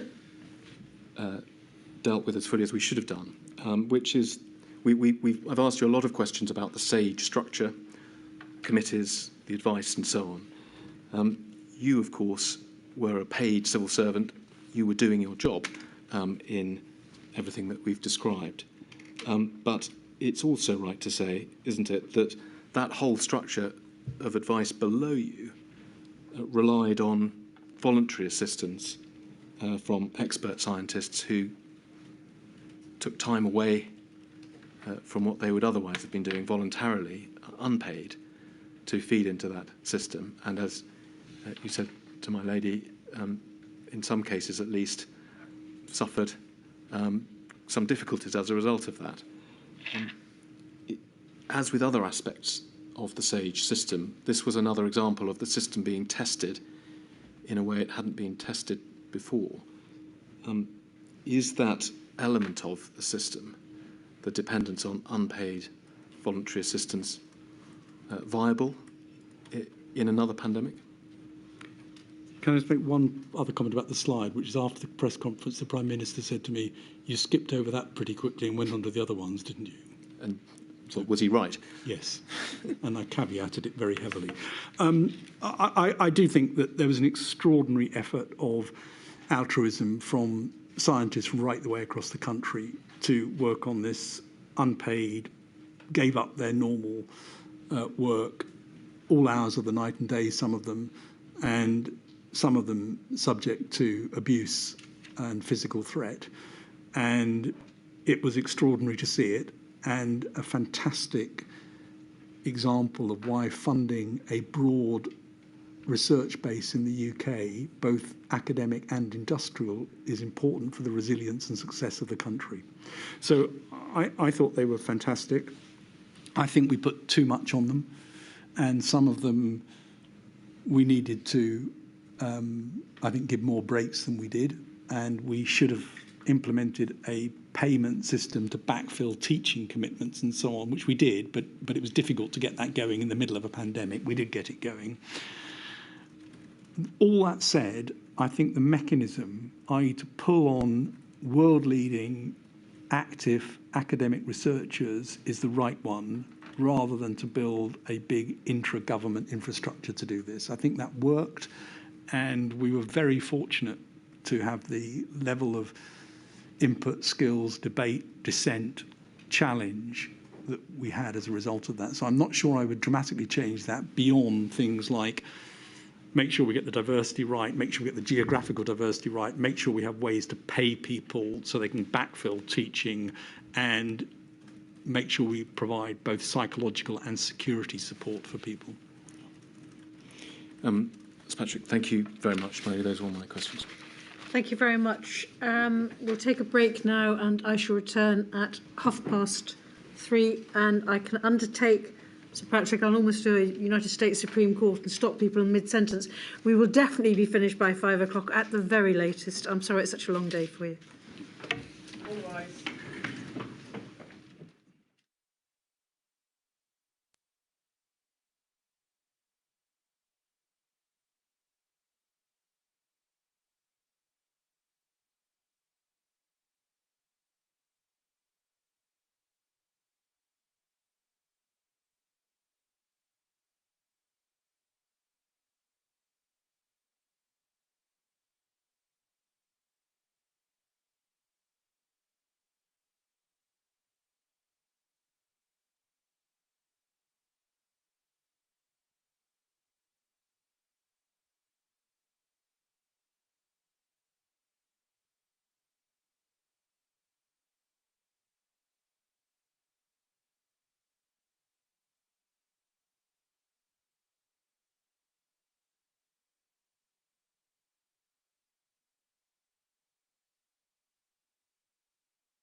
Mr Weatherby, are you going first?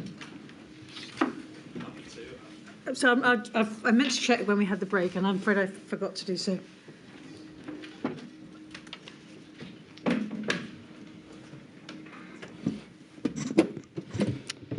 Thank you very much.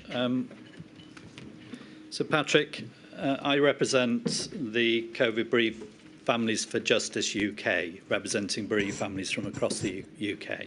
There are just two topics that I'm going to cover, and I'll be well within the time estimate. I was going to share my time with Mr Wilcock, my lady, but in fact Mr O'Connor's covered his questions. Oh, I see, so right, thank you. I'll be within the time. Thank you, Mr Weatherby. But I want to return to a point that Mr O'Connor raised about, and I'm quoting here, how many deaths were acceptable. I just want to explore that in a little more detail with you.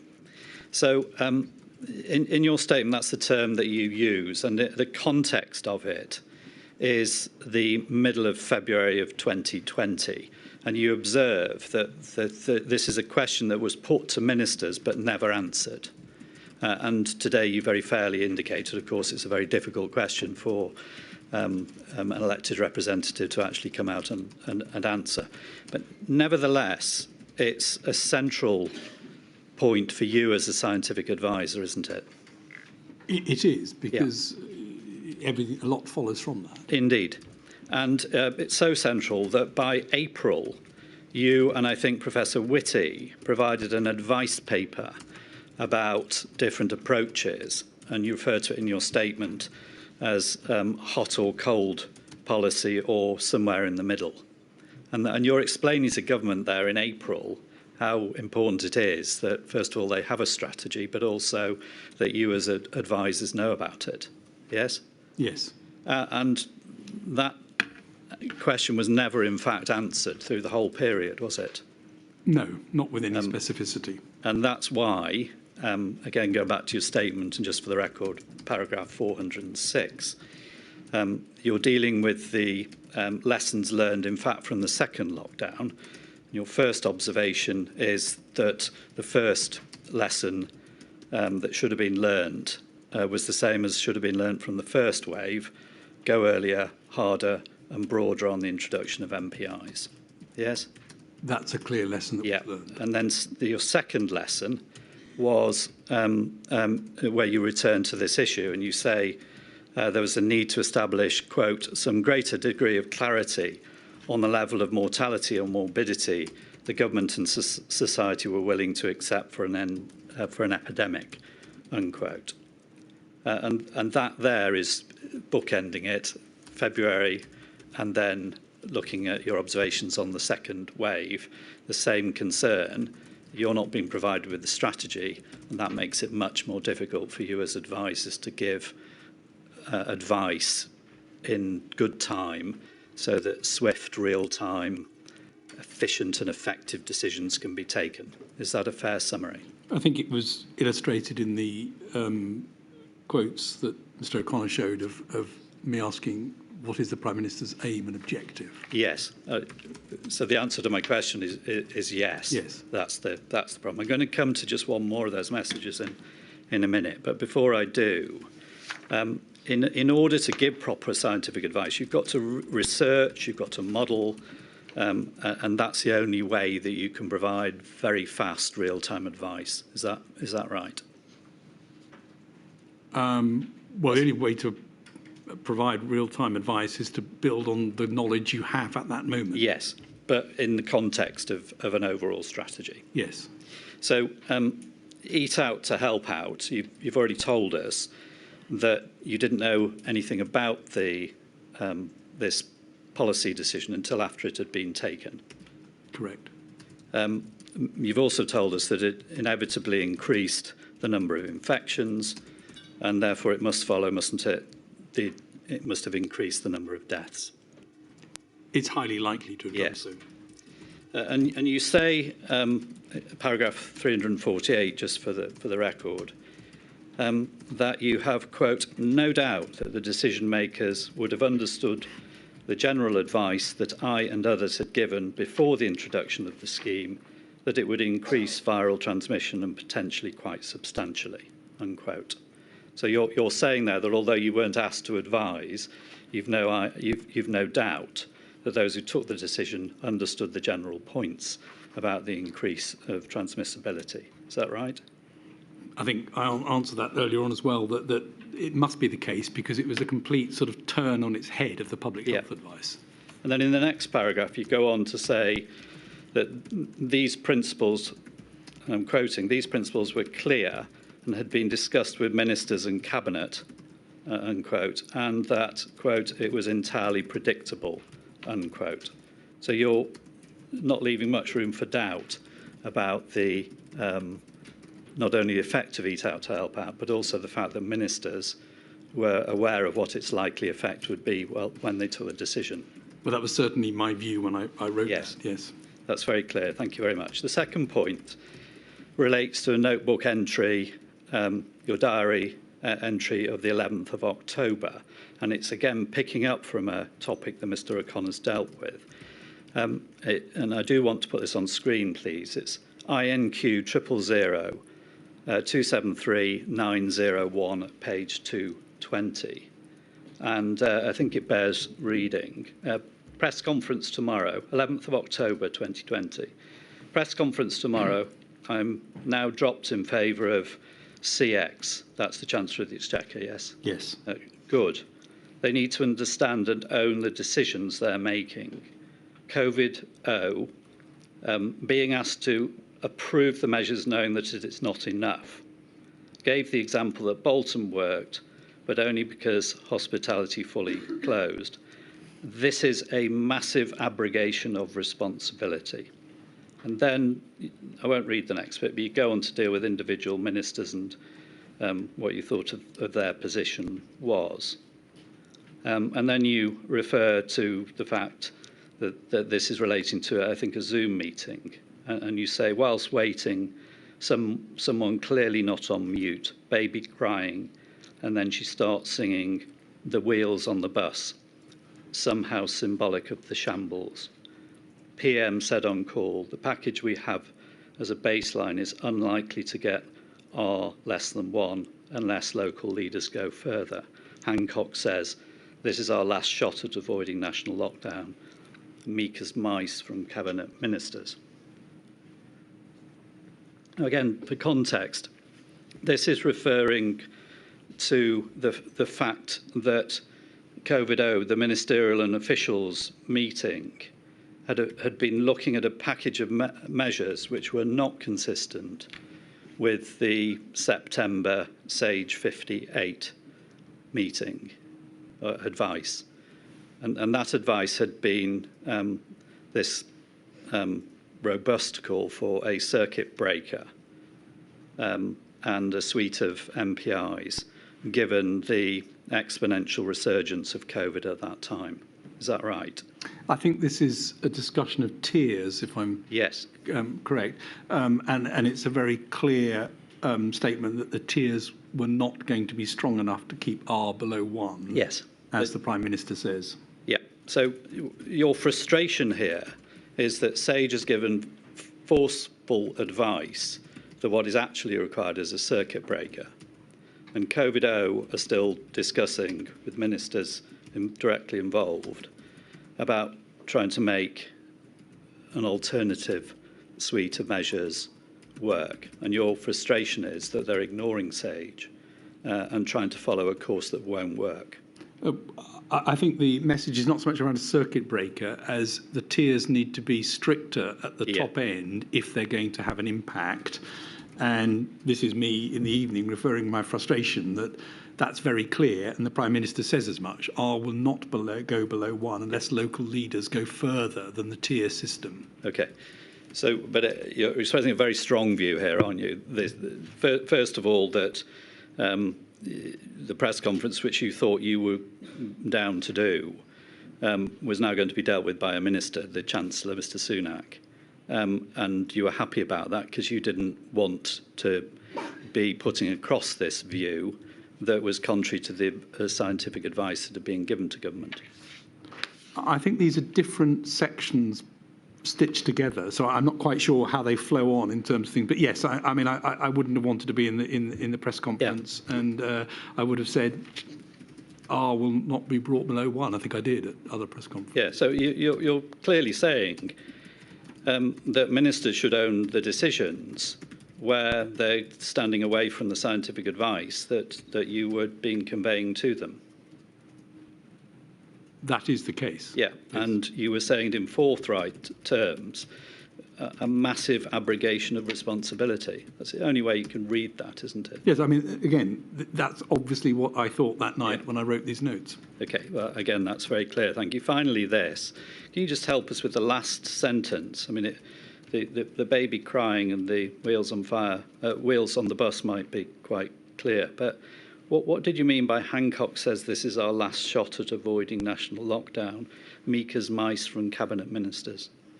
Again, it's a bit difficult to know because these are, it looks like they're selected sections with something in between.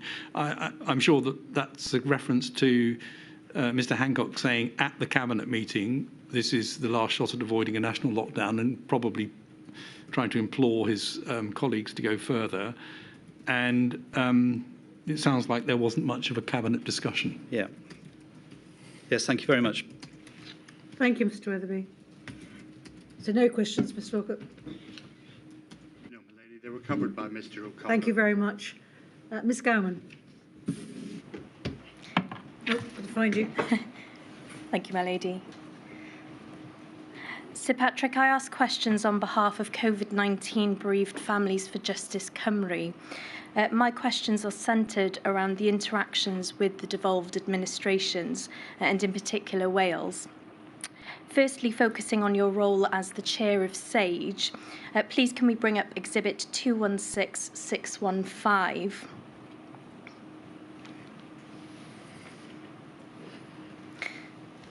Now, on the 26th of May 2020, the First Minister for Wales, Mark Drakeford, wrote to you in your capacity as the chair of SAGE, requesting the ability to engage more directly in the work of SAGE, and specifically in respect of the development of the evidence base, and looking to commission work directly from SAGE. And please can we bring up Exhibit 216616? Here we see the list of modelling questions that accompanied that letter that the Welsh Government wanted SAGE to answer. And my questions are these. To your knowledge, had any requests been made by the Welsh Government to commission work directly from SAGE prior to the 26th of May 2020? I don't think a direct request, well, I know a direct request hadn't come from the First Minister before then. It's possible that the representatives from Wales had got pieces of work done through subcommittees before that. And are you aware whether SAGE complied with the First Minister's requests of the 26th of May? I replied a few days later and said that Rob Orford, their acting Chief Scientific Advisor for Health, I met with him, went through all of these requests, made sure he was linked into SPI-M, which was the modelling group, and that he'd realised the papers that had gone before, which were in the public domain, that he'd seen anyway because he was on SAGE, yeah. And that these were very, very specific modelling requests, definitely too granular to answer properly with modelling, and that there may be some advice that could be given, but it was not going to be possible to model this sort of degree of granularity. All you'd end up with is spurious accuracy. Insofar as the second point raised by the First Minister within his letter, did SAGE take up the Welsh Government's offer to support the development of the evidence base? Yes, we got a lot of very useful information fed in through Rob Orford and Fliss Benny, who were the two people from Wales on SAGE. There are references several times to the useful information, and it was also very helpful because there were minor differences in policies between devolved administrations that did allow us to try and look and see what effect things were having. Thank you, Sir Patrick. Moving on to your role as the UK Government's Chief Scientific Advisor, what was the role, if any, of the Chief Scientific Advisors across the devolved administrations, including yourself, in the coordination of advice and policies across the four nations? Well, the four nations worked very closely together at a scientific and medical level. The Chief Medical Officer met with the CMOs of the four nations very regularly, at least once a week, I think, right from the very beginning. And we had representatives on SAGE.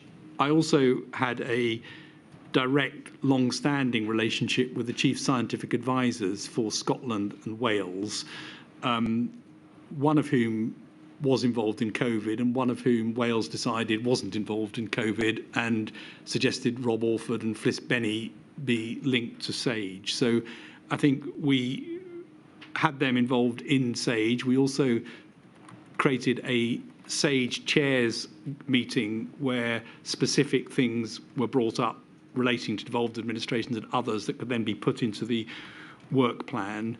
And separately, I had regular meetings with the overall Chief Scientific Advisors for the devolved administrations, except Northern Ireland, who didn't have one. It follows from that question, my next question, where there were proposed divergences in policy between devolved administrations, were these ever discussed between the Chief Scientific Advisors across the devolved administrations in advance of implementation? The science advice was uniform pretty much across the four nations. The policy decisions diverged, and I think there was probably more discussion amongst the CMOs because most of the decisions were more in their territory than in the CSA territory. But they were obviously regionally important distinctions and policy preferences that were that altered between the nations. Thank you. And finally, did the Chief Scientific Advisors from the devolved governments have access to information, including data, on an equal footing to yourself to enable a fully informed exchange of views in any meetings that you had with them across the four nations? They saw all of the information at SAGE, and the person who chaired the Scottish committee, Andrew Morris, actually is the chair of Health Data Research UK, which is the big data repository. So he probably had rather more information than I did from time to time, but he was very careful to make sure that we all saw everything. So from your perspective, you didn't consider that the devolved administrations were disadvantaged in their access to data? I don't think so. There may be specific examples, but I don't know of any. And there were certainly many examples where the data that came from the devolved administrations was incredibly important. I'd single out Scotland in particular there with some of their work with their electronic health databases and the EVE study, which was incredibly important. Thank you, Sir Patrick. Thank you, my lady. No further Thank you, Ms. questions. Gowan. That leads us nicely to you, Ms. Mitchell.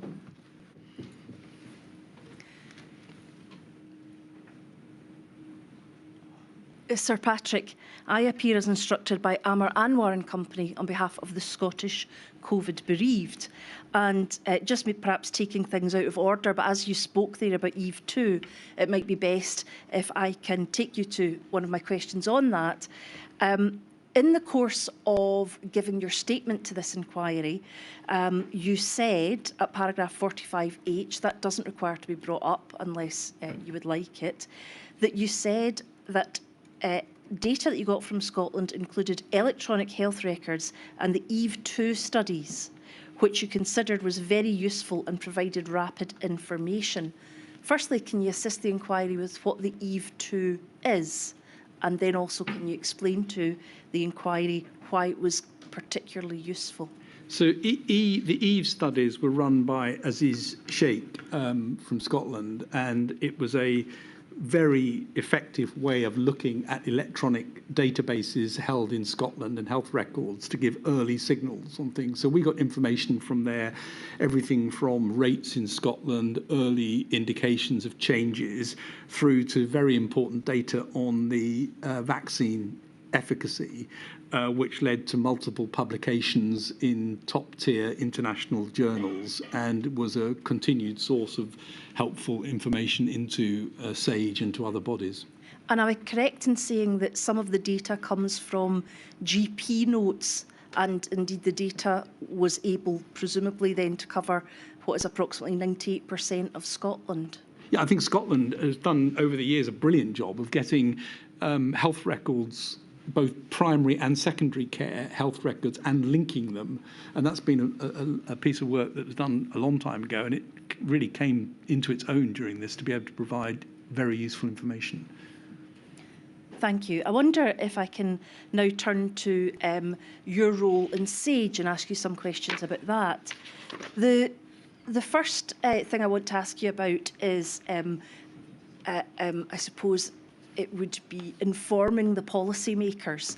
We've heard this morning the job that you went to try and ensure policymakers were well informed before taking decisions, and you said neatly that you provided science for policy rather than policy for science.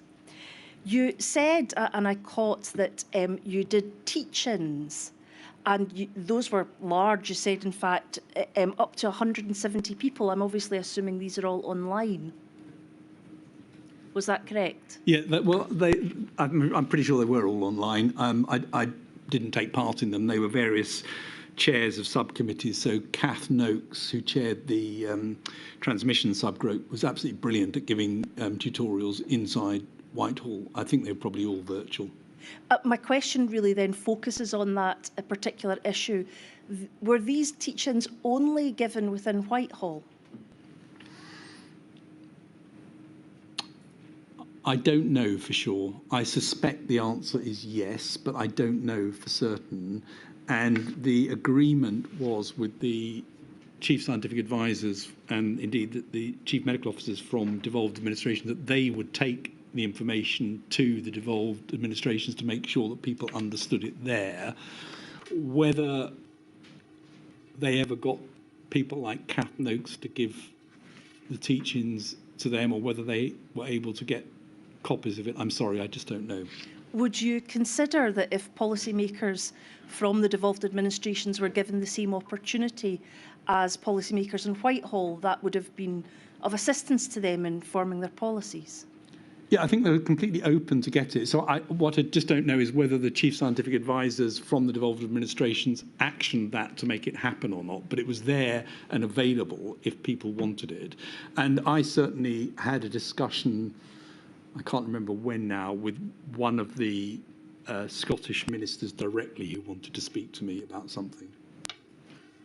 And was that in relation to finding out more about a particular topic to inform themselves? Yes, and I'm sorry, I can't remember what it was now. It was during a visit that I made. Well, we will hear from Scottish politicians in Module 2A, so perhaps someone will be able to advise us at that time. In relation to discussions with politicians or indeed others, I'd like to move on to the next topic, which is the issue of borders.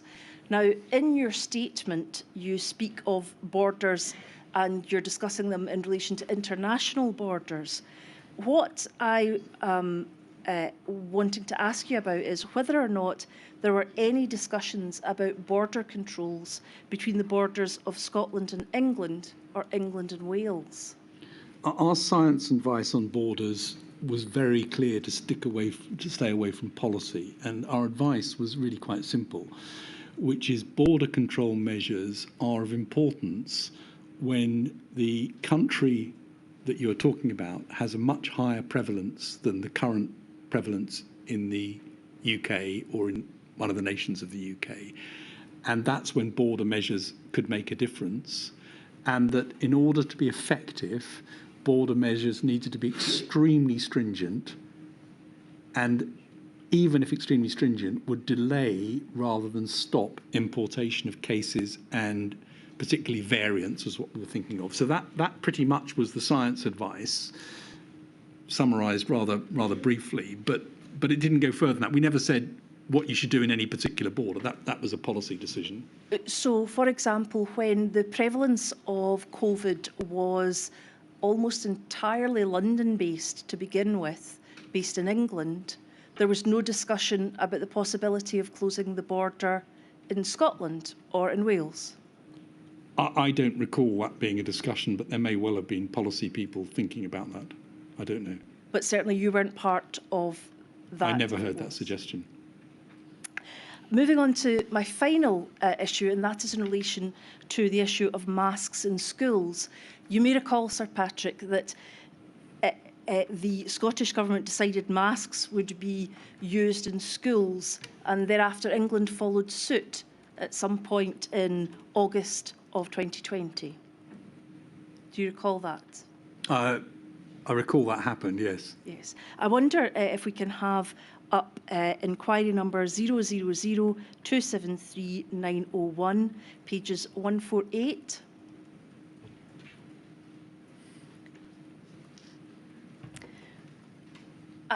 Do we see your entry records, Scotland breaks ranks over face coverings and schools, despite CMO having worked hard to get all CMOs aligned to a very good statement released the day before. Now, I just want to check, that's your personal observation, I take it, and not anyone that you're recording? That is my personal observation as what happened.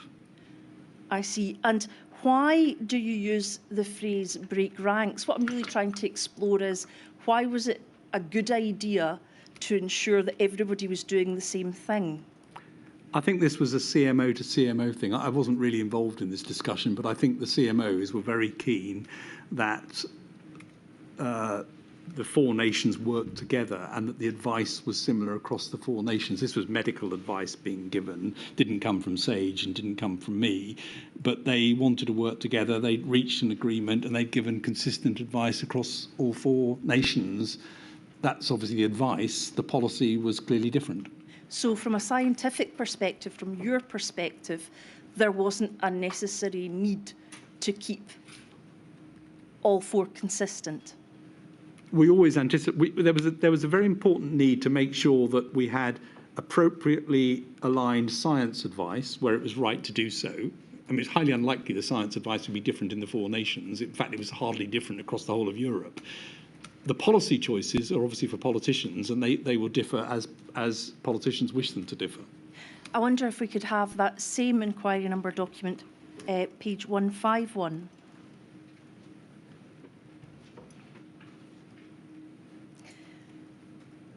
Now, this reads, Hancock, praising himself for mask decision. He knows that Scotland decision was not based on medical advice, brackets, i.e. it was totally political, close brackets. Now, can you assist the inquiry with whether or not you're simply recording what his view was or what your view was? It's definitely not my view. I mean, my view was the advice had been given and it was consistent across the four nations. Anything else was politics. So if we see here, just to be clear, if we see here, he knows that Scotland decision was not based on medical advice, no part of that is you saying that it wasn't medical advice. Indeed, as far as you're aware, it was consistent with medical advice. I think if it's the same time, as the previous one, all I'm saying is that the CMOs had all agreed something, so that presumably was unified advice. Well, I think in this particular instance, it wasn't unified advice, and that's why I'm asking to draw your attention to it. It appears to be advice that came from Scotland, and then at a later stage, England followed suit. I don't know. I mean, this was the CMOs. I'm sorry, you'd have to ask them this. I wasn't involved in this and don't know exactly what happened. I'm obliged. Thank you. Thank you, Ms Mitchell. Mr Dale. Thank you, my lady. Sir Patrick, I ask questions on behalf of FEMO, the Federation of Ethnic Minority Healthcare Organizations, and I have a clutch of questions for you. Can I invite you first to have a look at paragraph 552 of your witness statement, if it could be brought up, please. It's at INQ 333238826.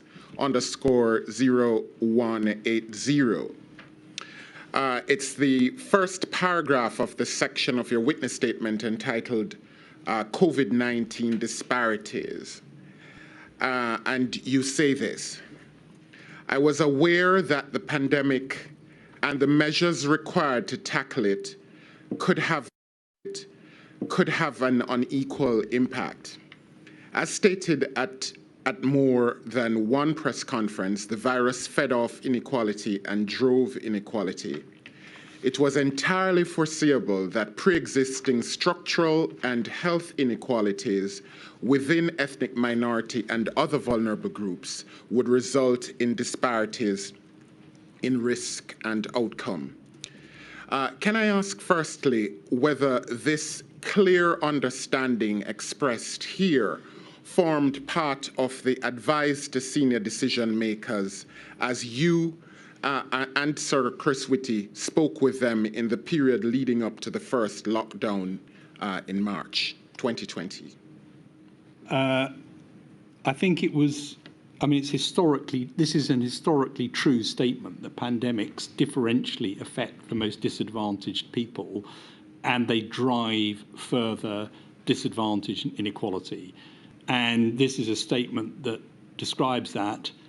I can't recall exactly when we would have given that advice, and in a sense it's not really science advice, but it is something that policymakers needed to take into account. And I'm sorry, I don't know exactly when we would have first raised this. I raised it at a press conference pretty early on, I know that. Very well, but you wouldn't be able to say whether this was advised that as a general proposition could be infused or was infused in the type of advice that you would have given? I'm pretty sure that Chris Whitty would have said this very early on, but I'm sorry, I don't have any exact date as to when that would have been said. Very well. Could we now turn to one of your diary entries of the 17th of April 2020 at INQ 000273901_604.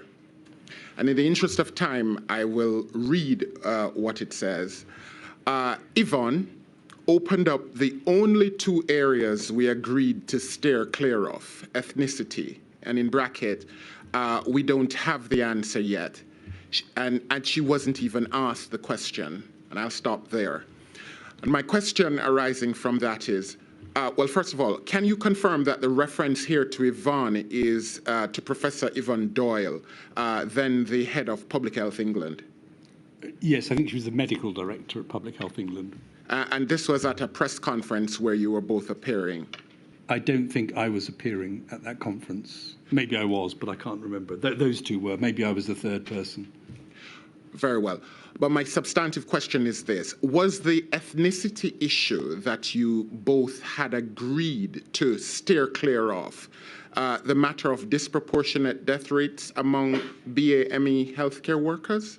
No. The issue was the previous day we'd received preliminary information from a study called COSIN about disproportionate proportions of different ethnic minorities in hospitals and outcomes, and they weren't quite sure exactly what was happening and why they were seeing it, and they'd gone away to undertake some more work urgently to try and understand whether this was a difference in admission to hospital, a difference in outcome in hospital, a different pathway that people were following during treatment, or whether it was related to pre-existing comorbidities and underlying illnesses. So there was a piece of work that we'd just seen literally, I think, the afternoon before, on the 16th, that was due to be updated with the information as to what was causing it, so we could actually give proper information as to what might be done. Okay.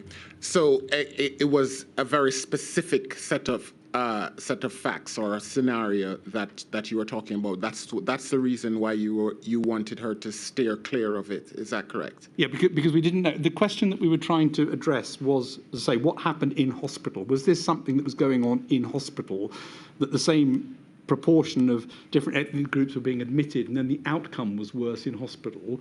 Or was it something to do with the admission And was it something to do with underlying disease states which made it worse? We'd seen something that didn't look right, and we wanted to understand the likely underlying causes of that so we could comment on it more effectively. Very well. I have to ask you this question. Would you say, in reflection, that there was any nervousness to speak authoritatively on issues of disparity in health outcome based on ethnicity? No, I think well, certainly not from our perspective. We very early on raised this as an issue. We were very keen to see it properly understood. Public Health England undertook work in it and published it. And the ONS also undertook work and published it. So we were keen to actually try and understand what was driving it. And I think quite early on, I don't remember the date, I'm sorry, we came to the conclusion that the likely causes was to do with inequality and to do with issues of health-related inequality rather than to biological differences which were driving this outcome at that stage. Very well. And my final question, is it fair to say that during this time, on or around the middle of April 2020, the matter of disproportionate deaths based on ethnicity was considered more a matter of public messaging, political messaging, rather than a bona fide issue of public health? No, I think it was seen by the public health people very much as an issue of public health, and that there were obviously pre-existing structural inequalities that were causing a problem. And as I've already said in the previous quote, I was worried that not only was there inequality in terms of what the effect of the virus was, but the virus itself was then driving even further inequality because of that. So I think this was seen as absolutely a public health issue. Very well. Thank you for that. Thank you, Mr. Dale. Mr. Mennell.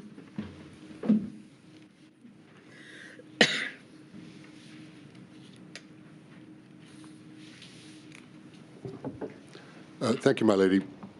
Good afternoon, Sir Patrick. I ask questions on behalf of a number of children's rights organizations. I have a few questions on three topics.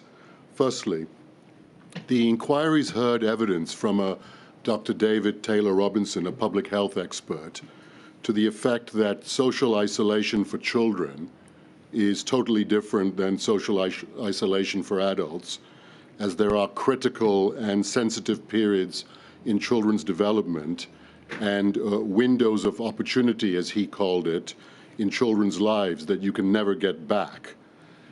Are you aware of any scientific research done for the government during the pandemic on the specific impact of the lockdown rules and restrictions on children as compared to adults? I don't know of the specific pieces of research that may have been done. We set up a children's task and finish group to look at the question of impacts on children, which involved people from the Royal College of Paediatrics and Child Health and various other organisations, and was chaired by the Chief Scientific Advisor in the Department for Education to try to understand exactly these questions of disproportionate impact, risk to children, and it became the basis of, I think, a very complicated position of relative risks and benefits in children. I don't know of specific research that was undertaken then to look at the impact, but Public Health England or ONS may have done so. So am I right that you can't assist as to whether any of that work, research or otherwise, was in fact presented to the key operational decision makers in government? Is that right? Oh, no, the task and finish group, all of their work was fed directly into all of the decision makers, and it was deliberately chaired by the Chief Scientific Advisor in the Department for Health to make sure that the officials in the Department for Health could listen into the group, understand all of the work that came out of it, and it was plugged directly into the highest levels in the Department for Education and indeed into number 10. So it was considered within the remit of scientific advice being provided to the government, is that right? Yes, it was. Thank you. Secondly, in February 2020, did you ask Professor James Rubin and Professor Brooke Rogers to run SPY-B? Yes. And did this in turn lead to the creation of a specific subgroup on education that came to be known as SPY Kids? No, that came later, I think, and was part of what started, I think, as a task and finish group to try and undertake a piece of work, and then it morphed into SPY Kids, which brought together lots of the people who'd worked on that to become a more regular way of looking at things relating to children. And SPY Kids, for example, produced a paper on the role of children in transmitted COVID, is that right? So in what? In transmitted COVID. Yes. Transmission. Yes. Do you know whether SPY Kids ever researched or considered the wider impact of the government's non-pharmaceutical interventions on children and their long-term social and psychological well-being? Yes, there was a very extensive report published by them on the negative effects of NPIs, and there were some very vocal inputs from people around that subject. I think there was, I'm not sure about this actually, there may have been a report from Public Health England as well, but yes, it was a topic that was, the reason that group was set up was exactly that sort of risk balance between these interventions versus infection. And can you give an approximate date for that? I'm sorry, I'd have to come back to you on that. That's fine, thank you. And that was subsequently, was it fed into the key political decision makers? Yes, all of the outputs from that group would have gone to Department for Education and into Cabinet Office and across Whitehall.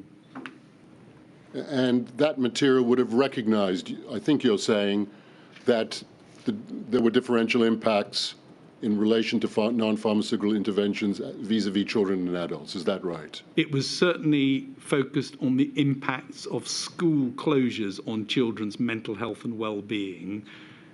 It also focused on, if I remember correctly, vulnerable children and what the risk they had in relation to isolation and being taken away from services. I can't be 100% sure it covered all of the MPIs. And just to be fair to you about this, in your witness statement at page 113, paragraph 341, no need to put it on the screen, you say explicitly that school closures have obvious, unequal, and potentially long-term detriments on children. Yes. That's your view, isn't it? And that was the view of that group as well, and that's precisely why it was set up, because in all of these cases, just take a step back if I may, all of the NPIs carried risks as well as the obvious benefit of stopping spread. Yes. And it's often perceived that somehow they were an easy option, whereas stopping the spread was the priority. But we were aware at all times that these carried significant risk, and they carried particular risk for children.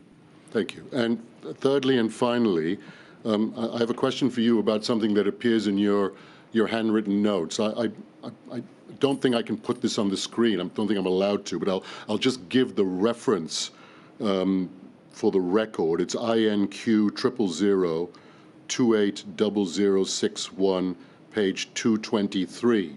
It's a note of yours. I'll just read it to you. It's a note of yours dated the 15th of October 2020, and it reads as follows. SAGE pushing for, quote, can't we exempt children from rule of 6, end quote. We said no, not unless CO want to revisit. I'll just read it again. SAGE pushing for, quote, can't we exempt children from rule of 6, end quote. We said no, not unless CO want to revisit. Can you explain that note, please? I don't know what context that was in, but it sounds like it was a SAGE meeting where people wanted to think about whether the rule of 6 should or shouldn't include children, and Cabinet Office didn't want to revisit that policy. And would that view of SAGE had been communicated to the Prime Minister or any other government minister at the time? This is October 2020. Well, I think on the rule of six, we were pretty clear that we didn't actually think that that had an enormous basis in anything. In other words, it was why 6, why not 8, why not 10? We couldn't tell anyone which was better or worse, only that the more contacts you had, the more likely it was to create a spreading environment. Exactly how that was organised was a policy matter. And would that, can you assist as to what the government's response was, if any, to that view that SAGE apparently held in October 2020? I can't recall. I think, if I remember correctly, the government had made a decision that it wanted to stick with 6, and that was the policy decision. And it wanted to stick with 6 in England without making any exemption for children, unlike Scotland and Wales, yes, who took a different approach. You know that, don't you? Yes. Thank you very much. Thank you, Mr. Mennell. Mr. Freeman.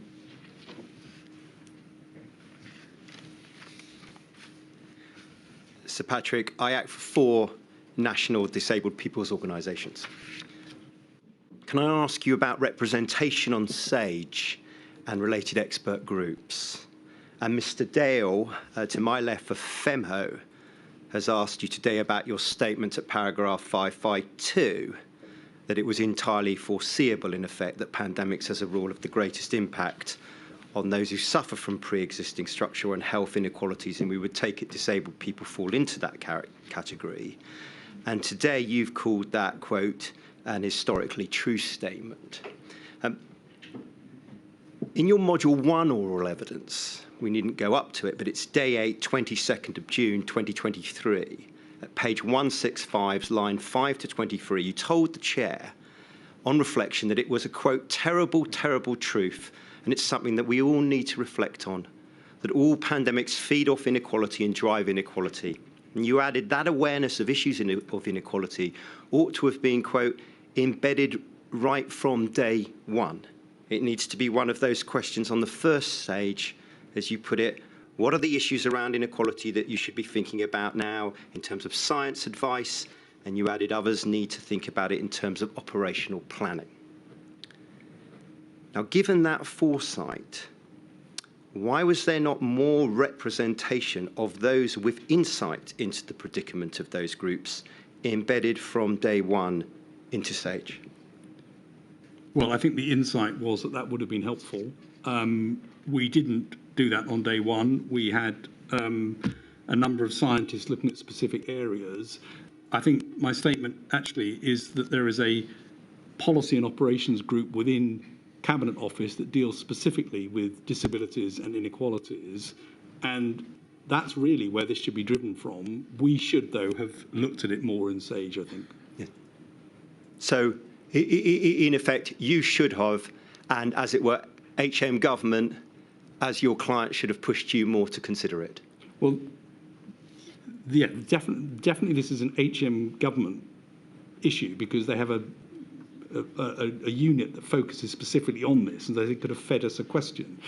In terms of the science, though, the 2 areas that I think are most important that were repeatedly covered was keep the prevalence low and look out for special institutions. And I'll pick up one example. In May 2020, we received a piece of work that had been done by a subgroup on forgotten institutions that was specifically looking at those institutions where spread might occur, including residential homes for people with disabilities. That's a sort of science question we can address, but I would argue it's primarily a policy and operations question for a Cabinet Office unit to think about that. Yep. Well, can I move on about, as it were, prompts then that came within the course of the work? You've just referred to one. Can I just then ask you about the work of the Office for National Statistics that the chair has seen, that in effect showed disproportionate impact upon mortality rates and quality of life for disabled people, becoming apparent from their papers from June 2020 onwards? Again, it may be a similar answer, but can I just ask you why, when it was recognised by that time, or thereabout that time, that SAGE standing committees could benefit from a wider diversity of expertise in terms of inequalities, was no dedicated expertise sought regarding disabled people. I think that ONS survey came out of discussions probably at SAGE, that piece of work, because Ian Diamond was part of the SAGE, who's the national statistician, part of the SAGE group. That clearly is a report that needs to go into central government to deal with.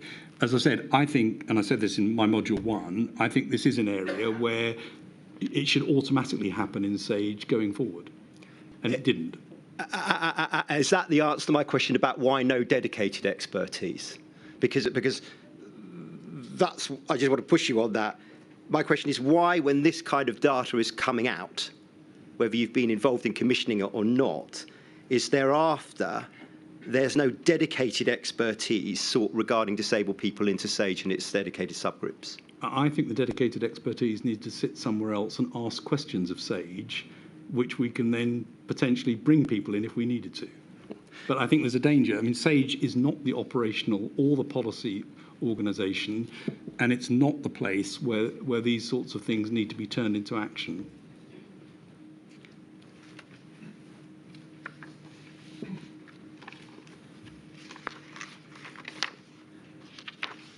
That may then follow on to my next question, which is, in effect, the work that is commissioned of SAGE. And I take the answers you've already given about this.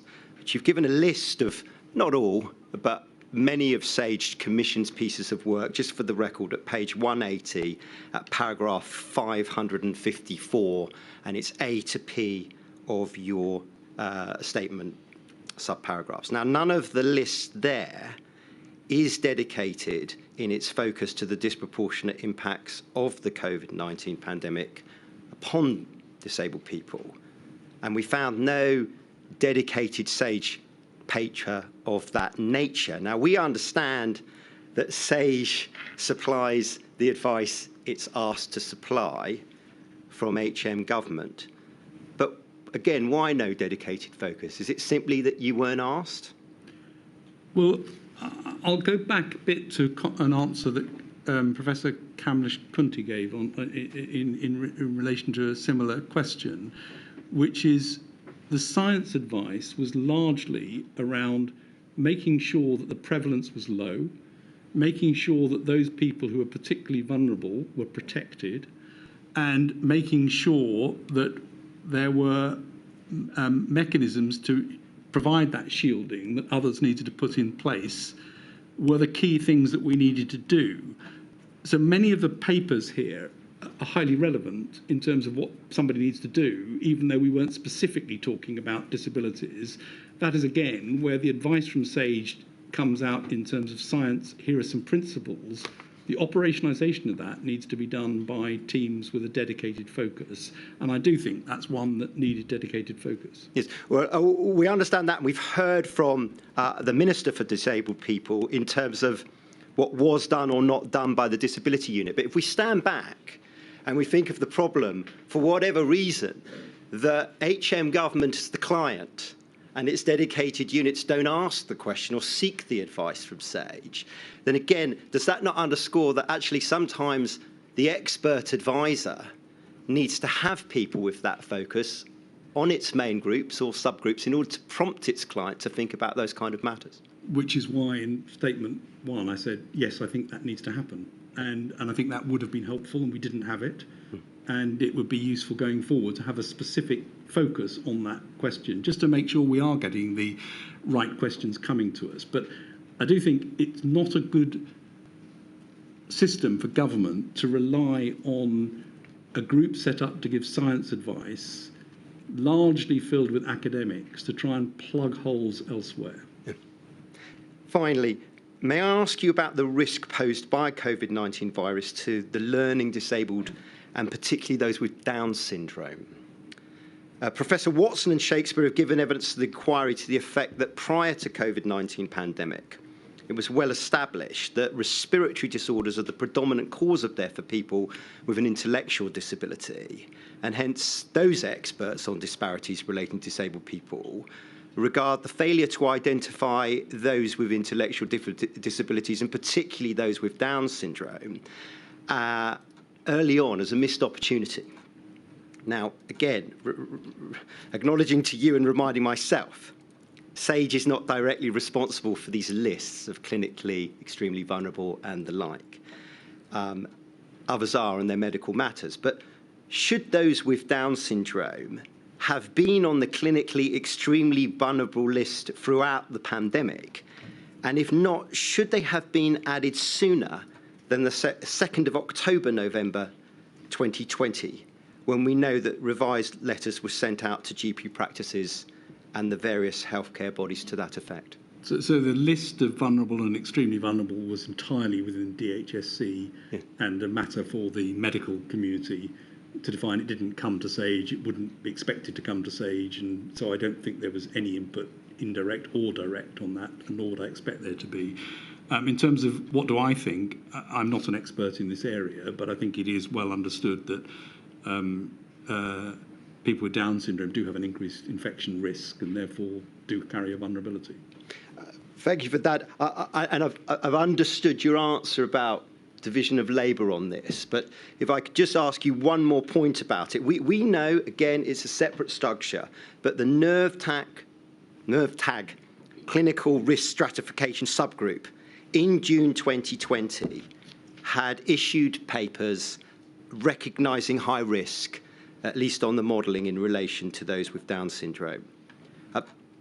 Again, not asking about responsibility and more asking about looking forward. Given your answer about Down syndrome, should there have been speedier ways to process that recognition of risk from June 2020 to November 2020, when we know the nature of the clinically extremely vulnerable list changed to include Down syndrome? Well, NerveTag is a committee of DHSC, and therefore its outputs fed directly into DHSC.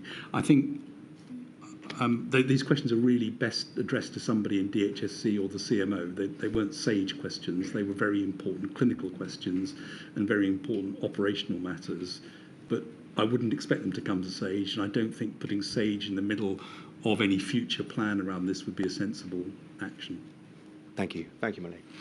Thank you, Mr. Freeman. Mr. Jacobs, I'm sorry, last again. Thank you, my lady. So, Patrick, I ask questions on behalf of the Trades Union Congress. It is important that when giving your answers, at least, you do speak into the microphone so it can pick your voice up. I'm going to ask a few questions about decision-making in respect of schools.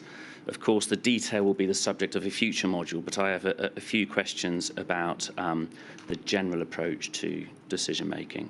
And I'd like to start, if I may, with an entry in the inquiry schedule of your notes at 273901. And in particular, page 139.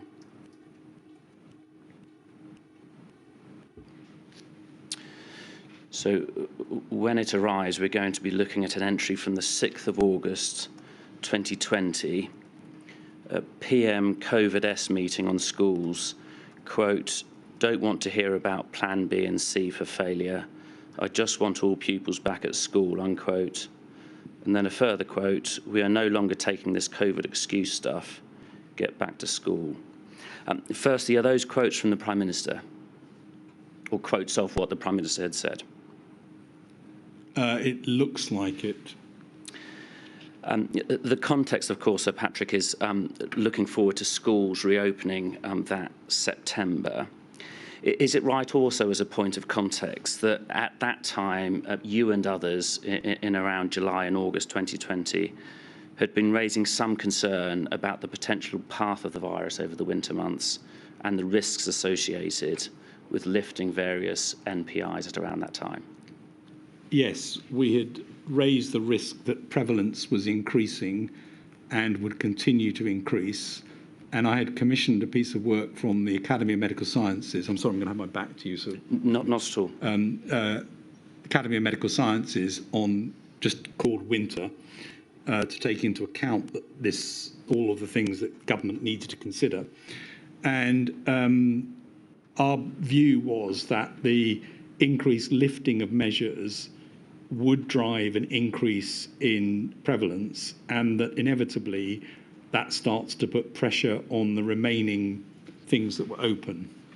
And therefore, in a sense, there's a trade-off between schools and other things. And certainly for the reasons discussed earlier, our belief was that schools should usually be the last thing to shut because of all the knock-on consequences for children. Yeah.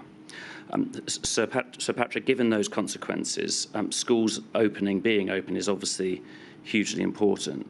But given also the context around prevalence and R rate, were you concerned on listening to that observation from the Prime Minister that it was a little perhaps reckless to discourage any careful focus on when a plan B might be needed and focusing exclusively on a plan A?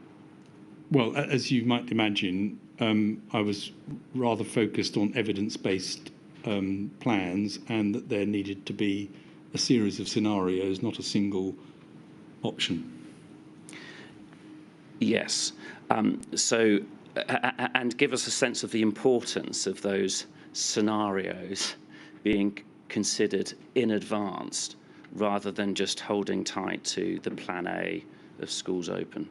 Well, these are very difficult operational questions that require planning, and we're now straying outside my role, but it's pretty clear that you can't just flip from one plan to another without preparing.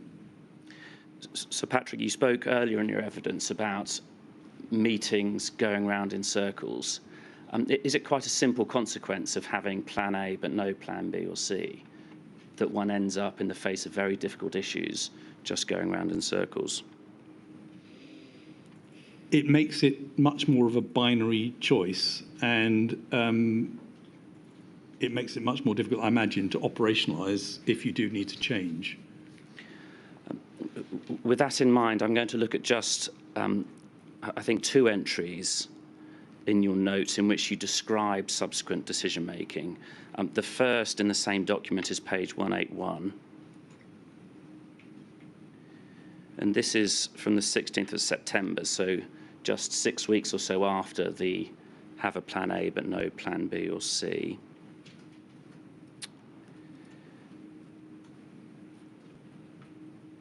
And there's a reference to the PM saying maybe we should blame ourselves, and a reference to moonshot, which you've given evidence about, a rare moment of truthful insight.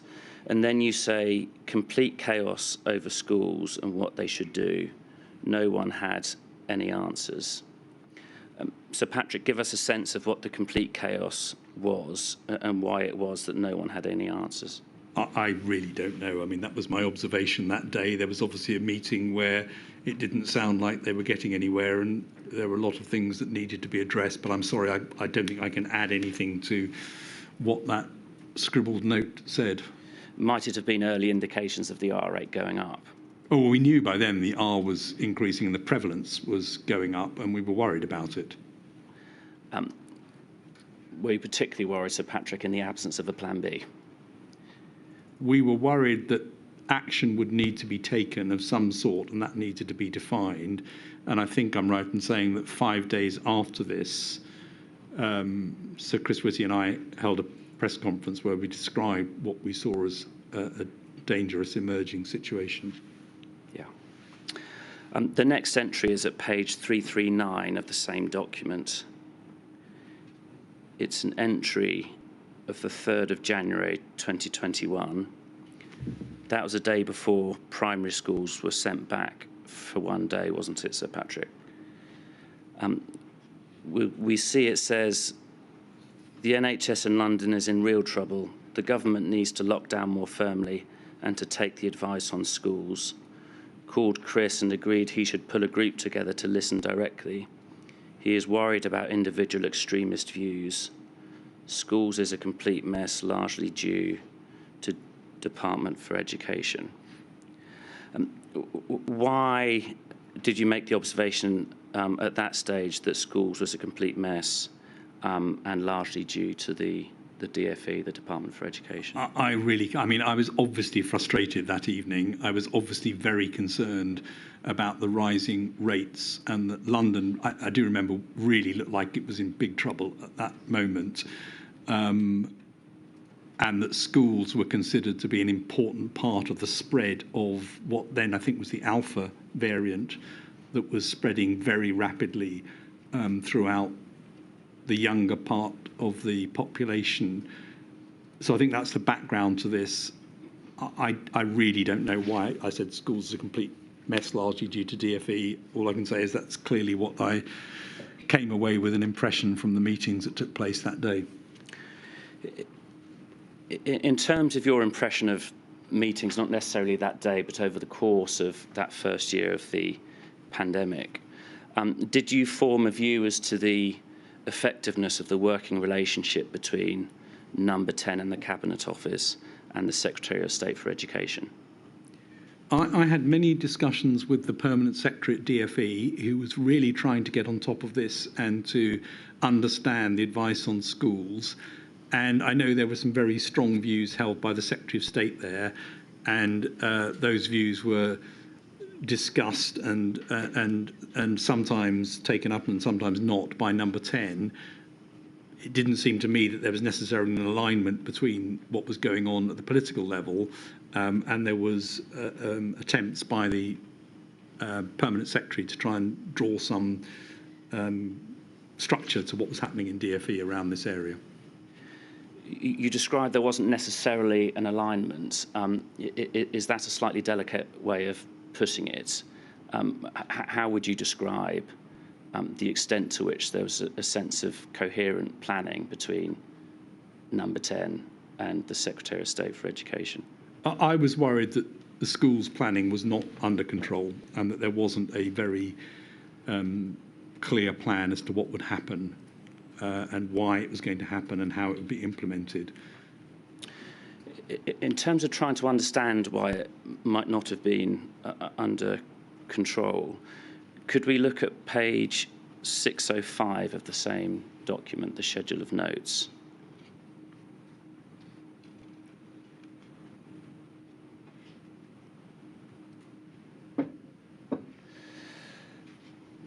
So we can see an entry in your notebooks from the 11th of June 2020. Slater, and just pausing there, is that Jonathan Slater, the Permanent Secretary at the time that you were just referring to? Yes. Slater basically described keeping Gavin Williamson away from policy development, but give him some illusion of ownership, but not his area and not his expertise. I'm just pausing there before we consider the remainder of that. Did it strike you as dysfunctional that a Permanent Secretary was describing keeping the Secretary of State away from policy development? Well, policy development, I'm not sure, but policy ultimately agreement, yes, that would be unusual. We're deep into the way departments work here, which I'm certainly not familiar with as somebody relatively new to the civil service. But yes, it doesn't sound like a very good setup. Was it your impression, you were in the room for many meetings, that sort of dysfunction contributed to the lack of grip or lack of control, which there might have been? I wasn't in lots of meetings to do with schools at this operational level, so I wouldn't have seen this. I think this is Jonathan Slater talking to me as he's trying to get some science advice, so I wouldn't have seen that. Okay. If we return finally just to that entry,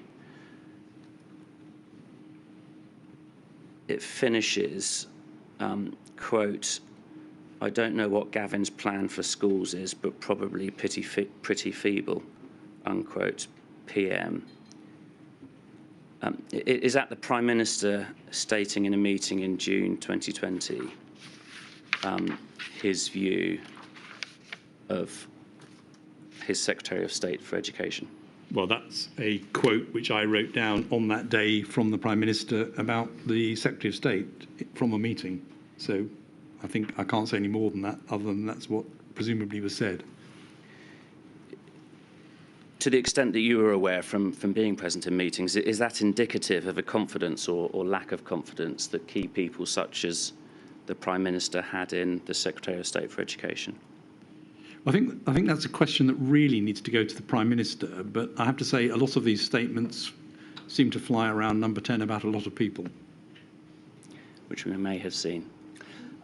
Those are my questions. Thank you very much. Thank you very much, Mr. Jacobs.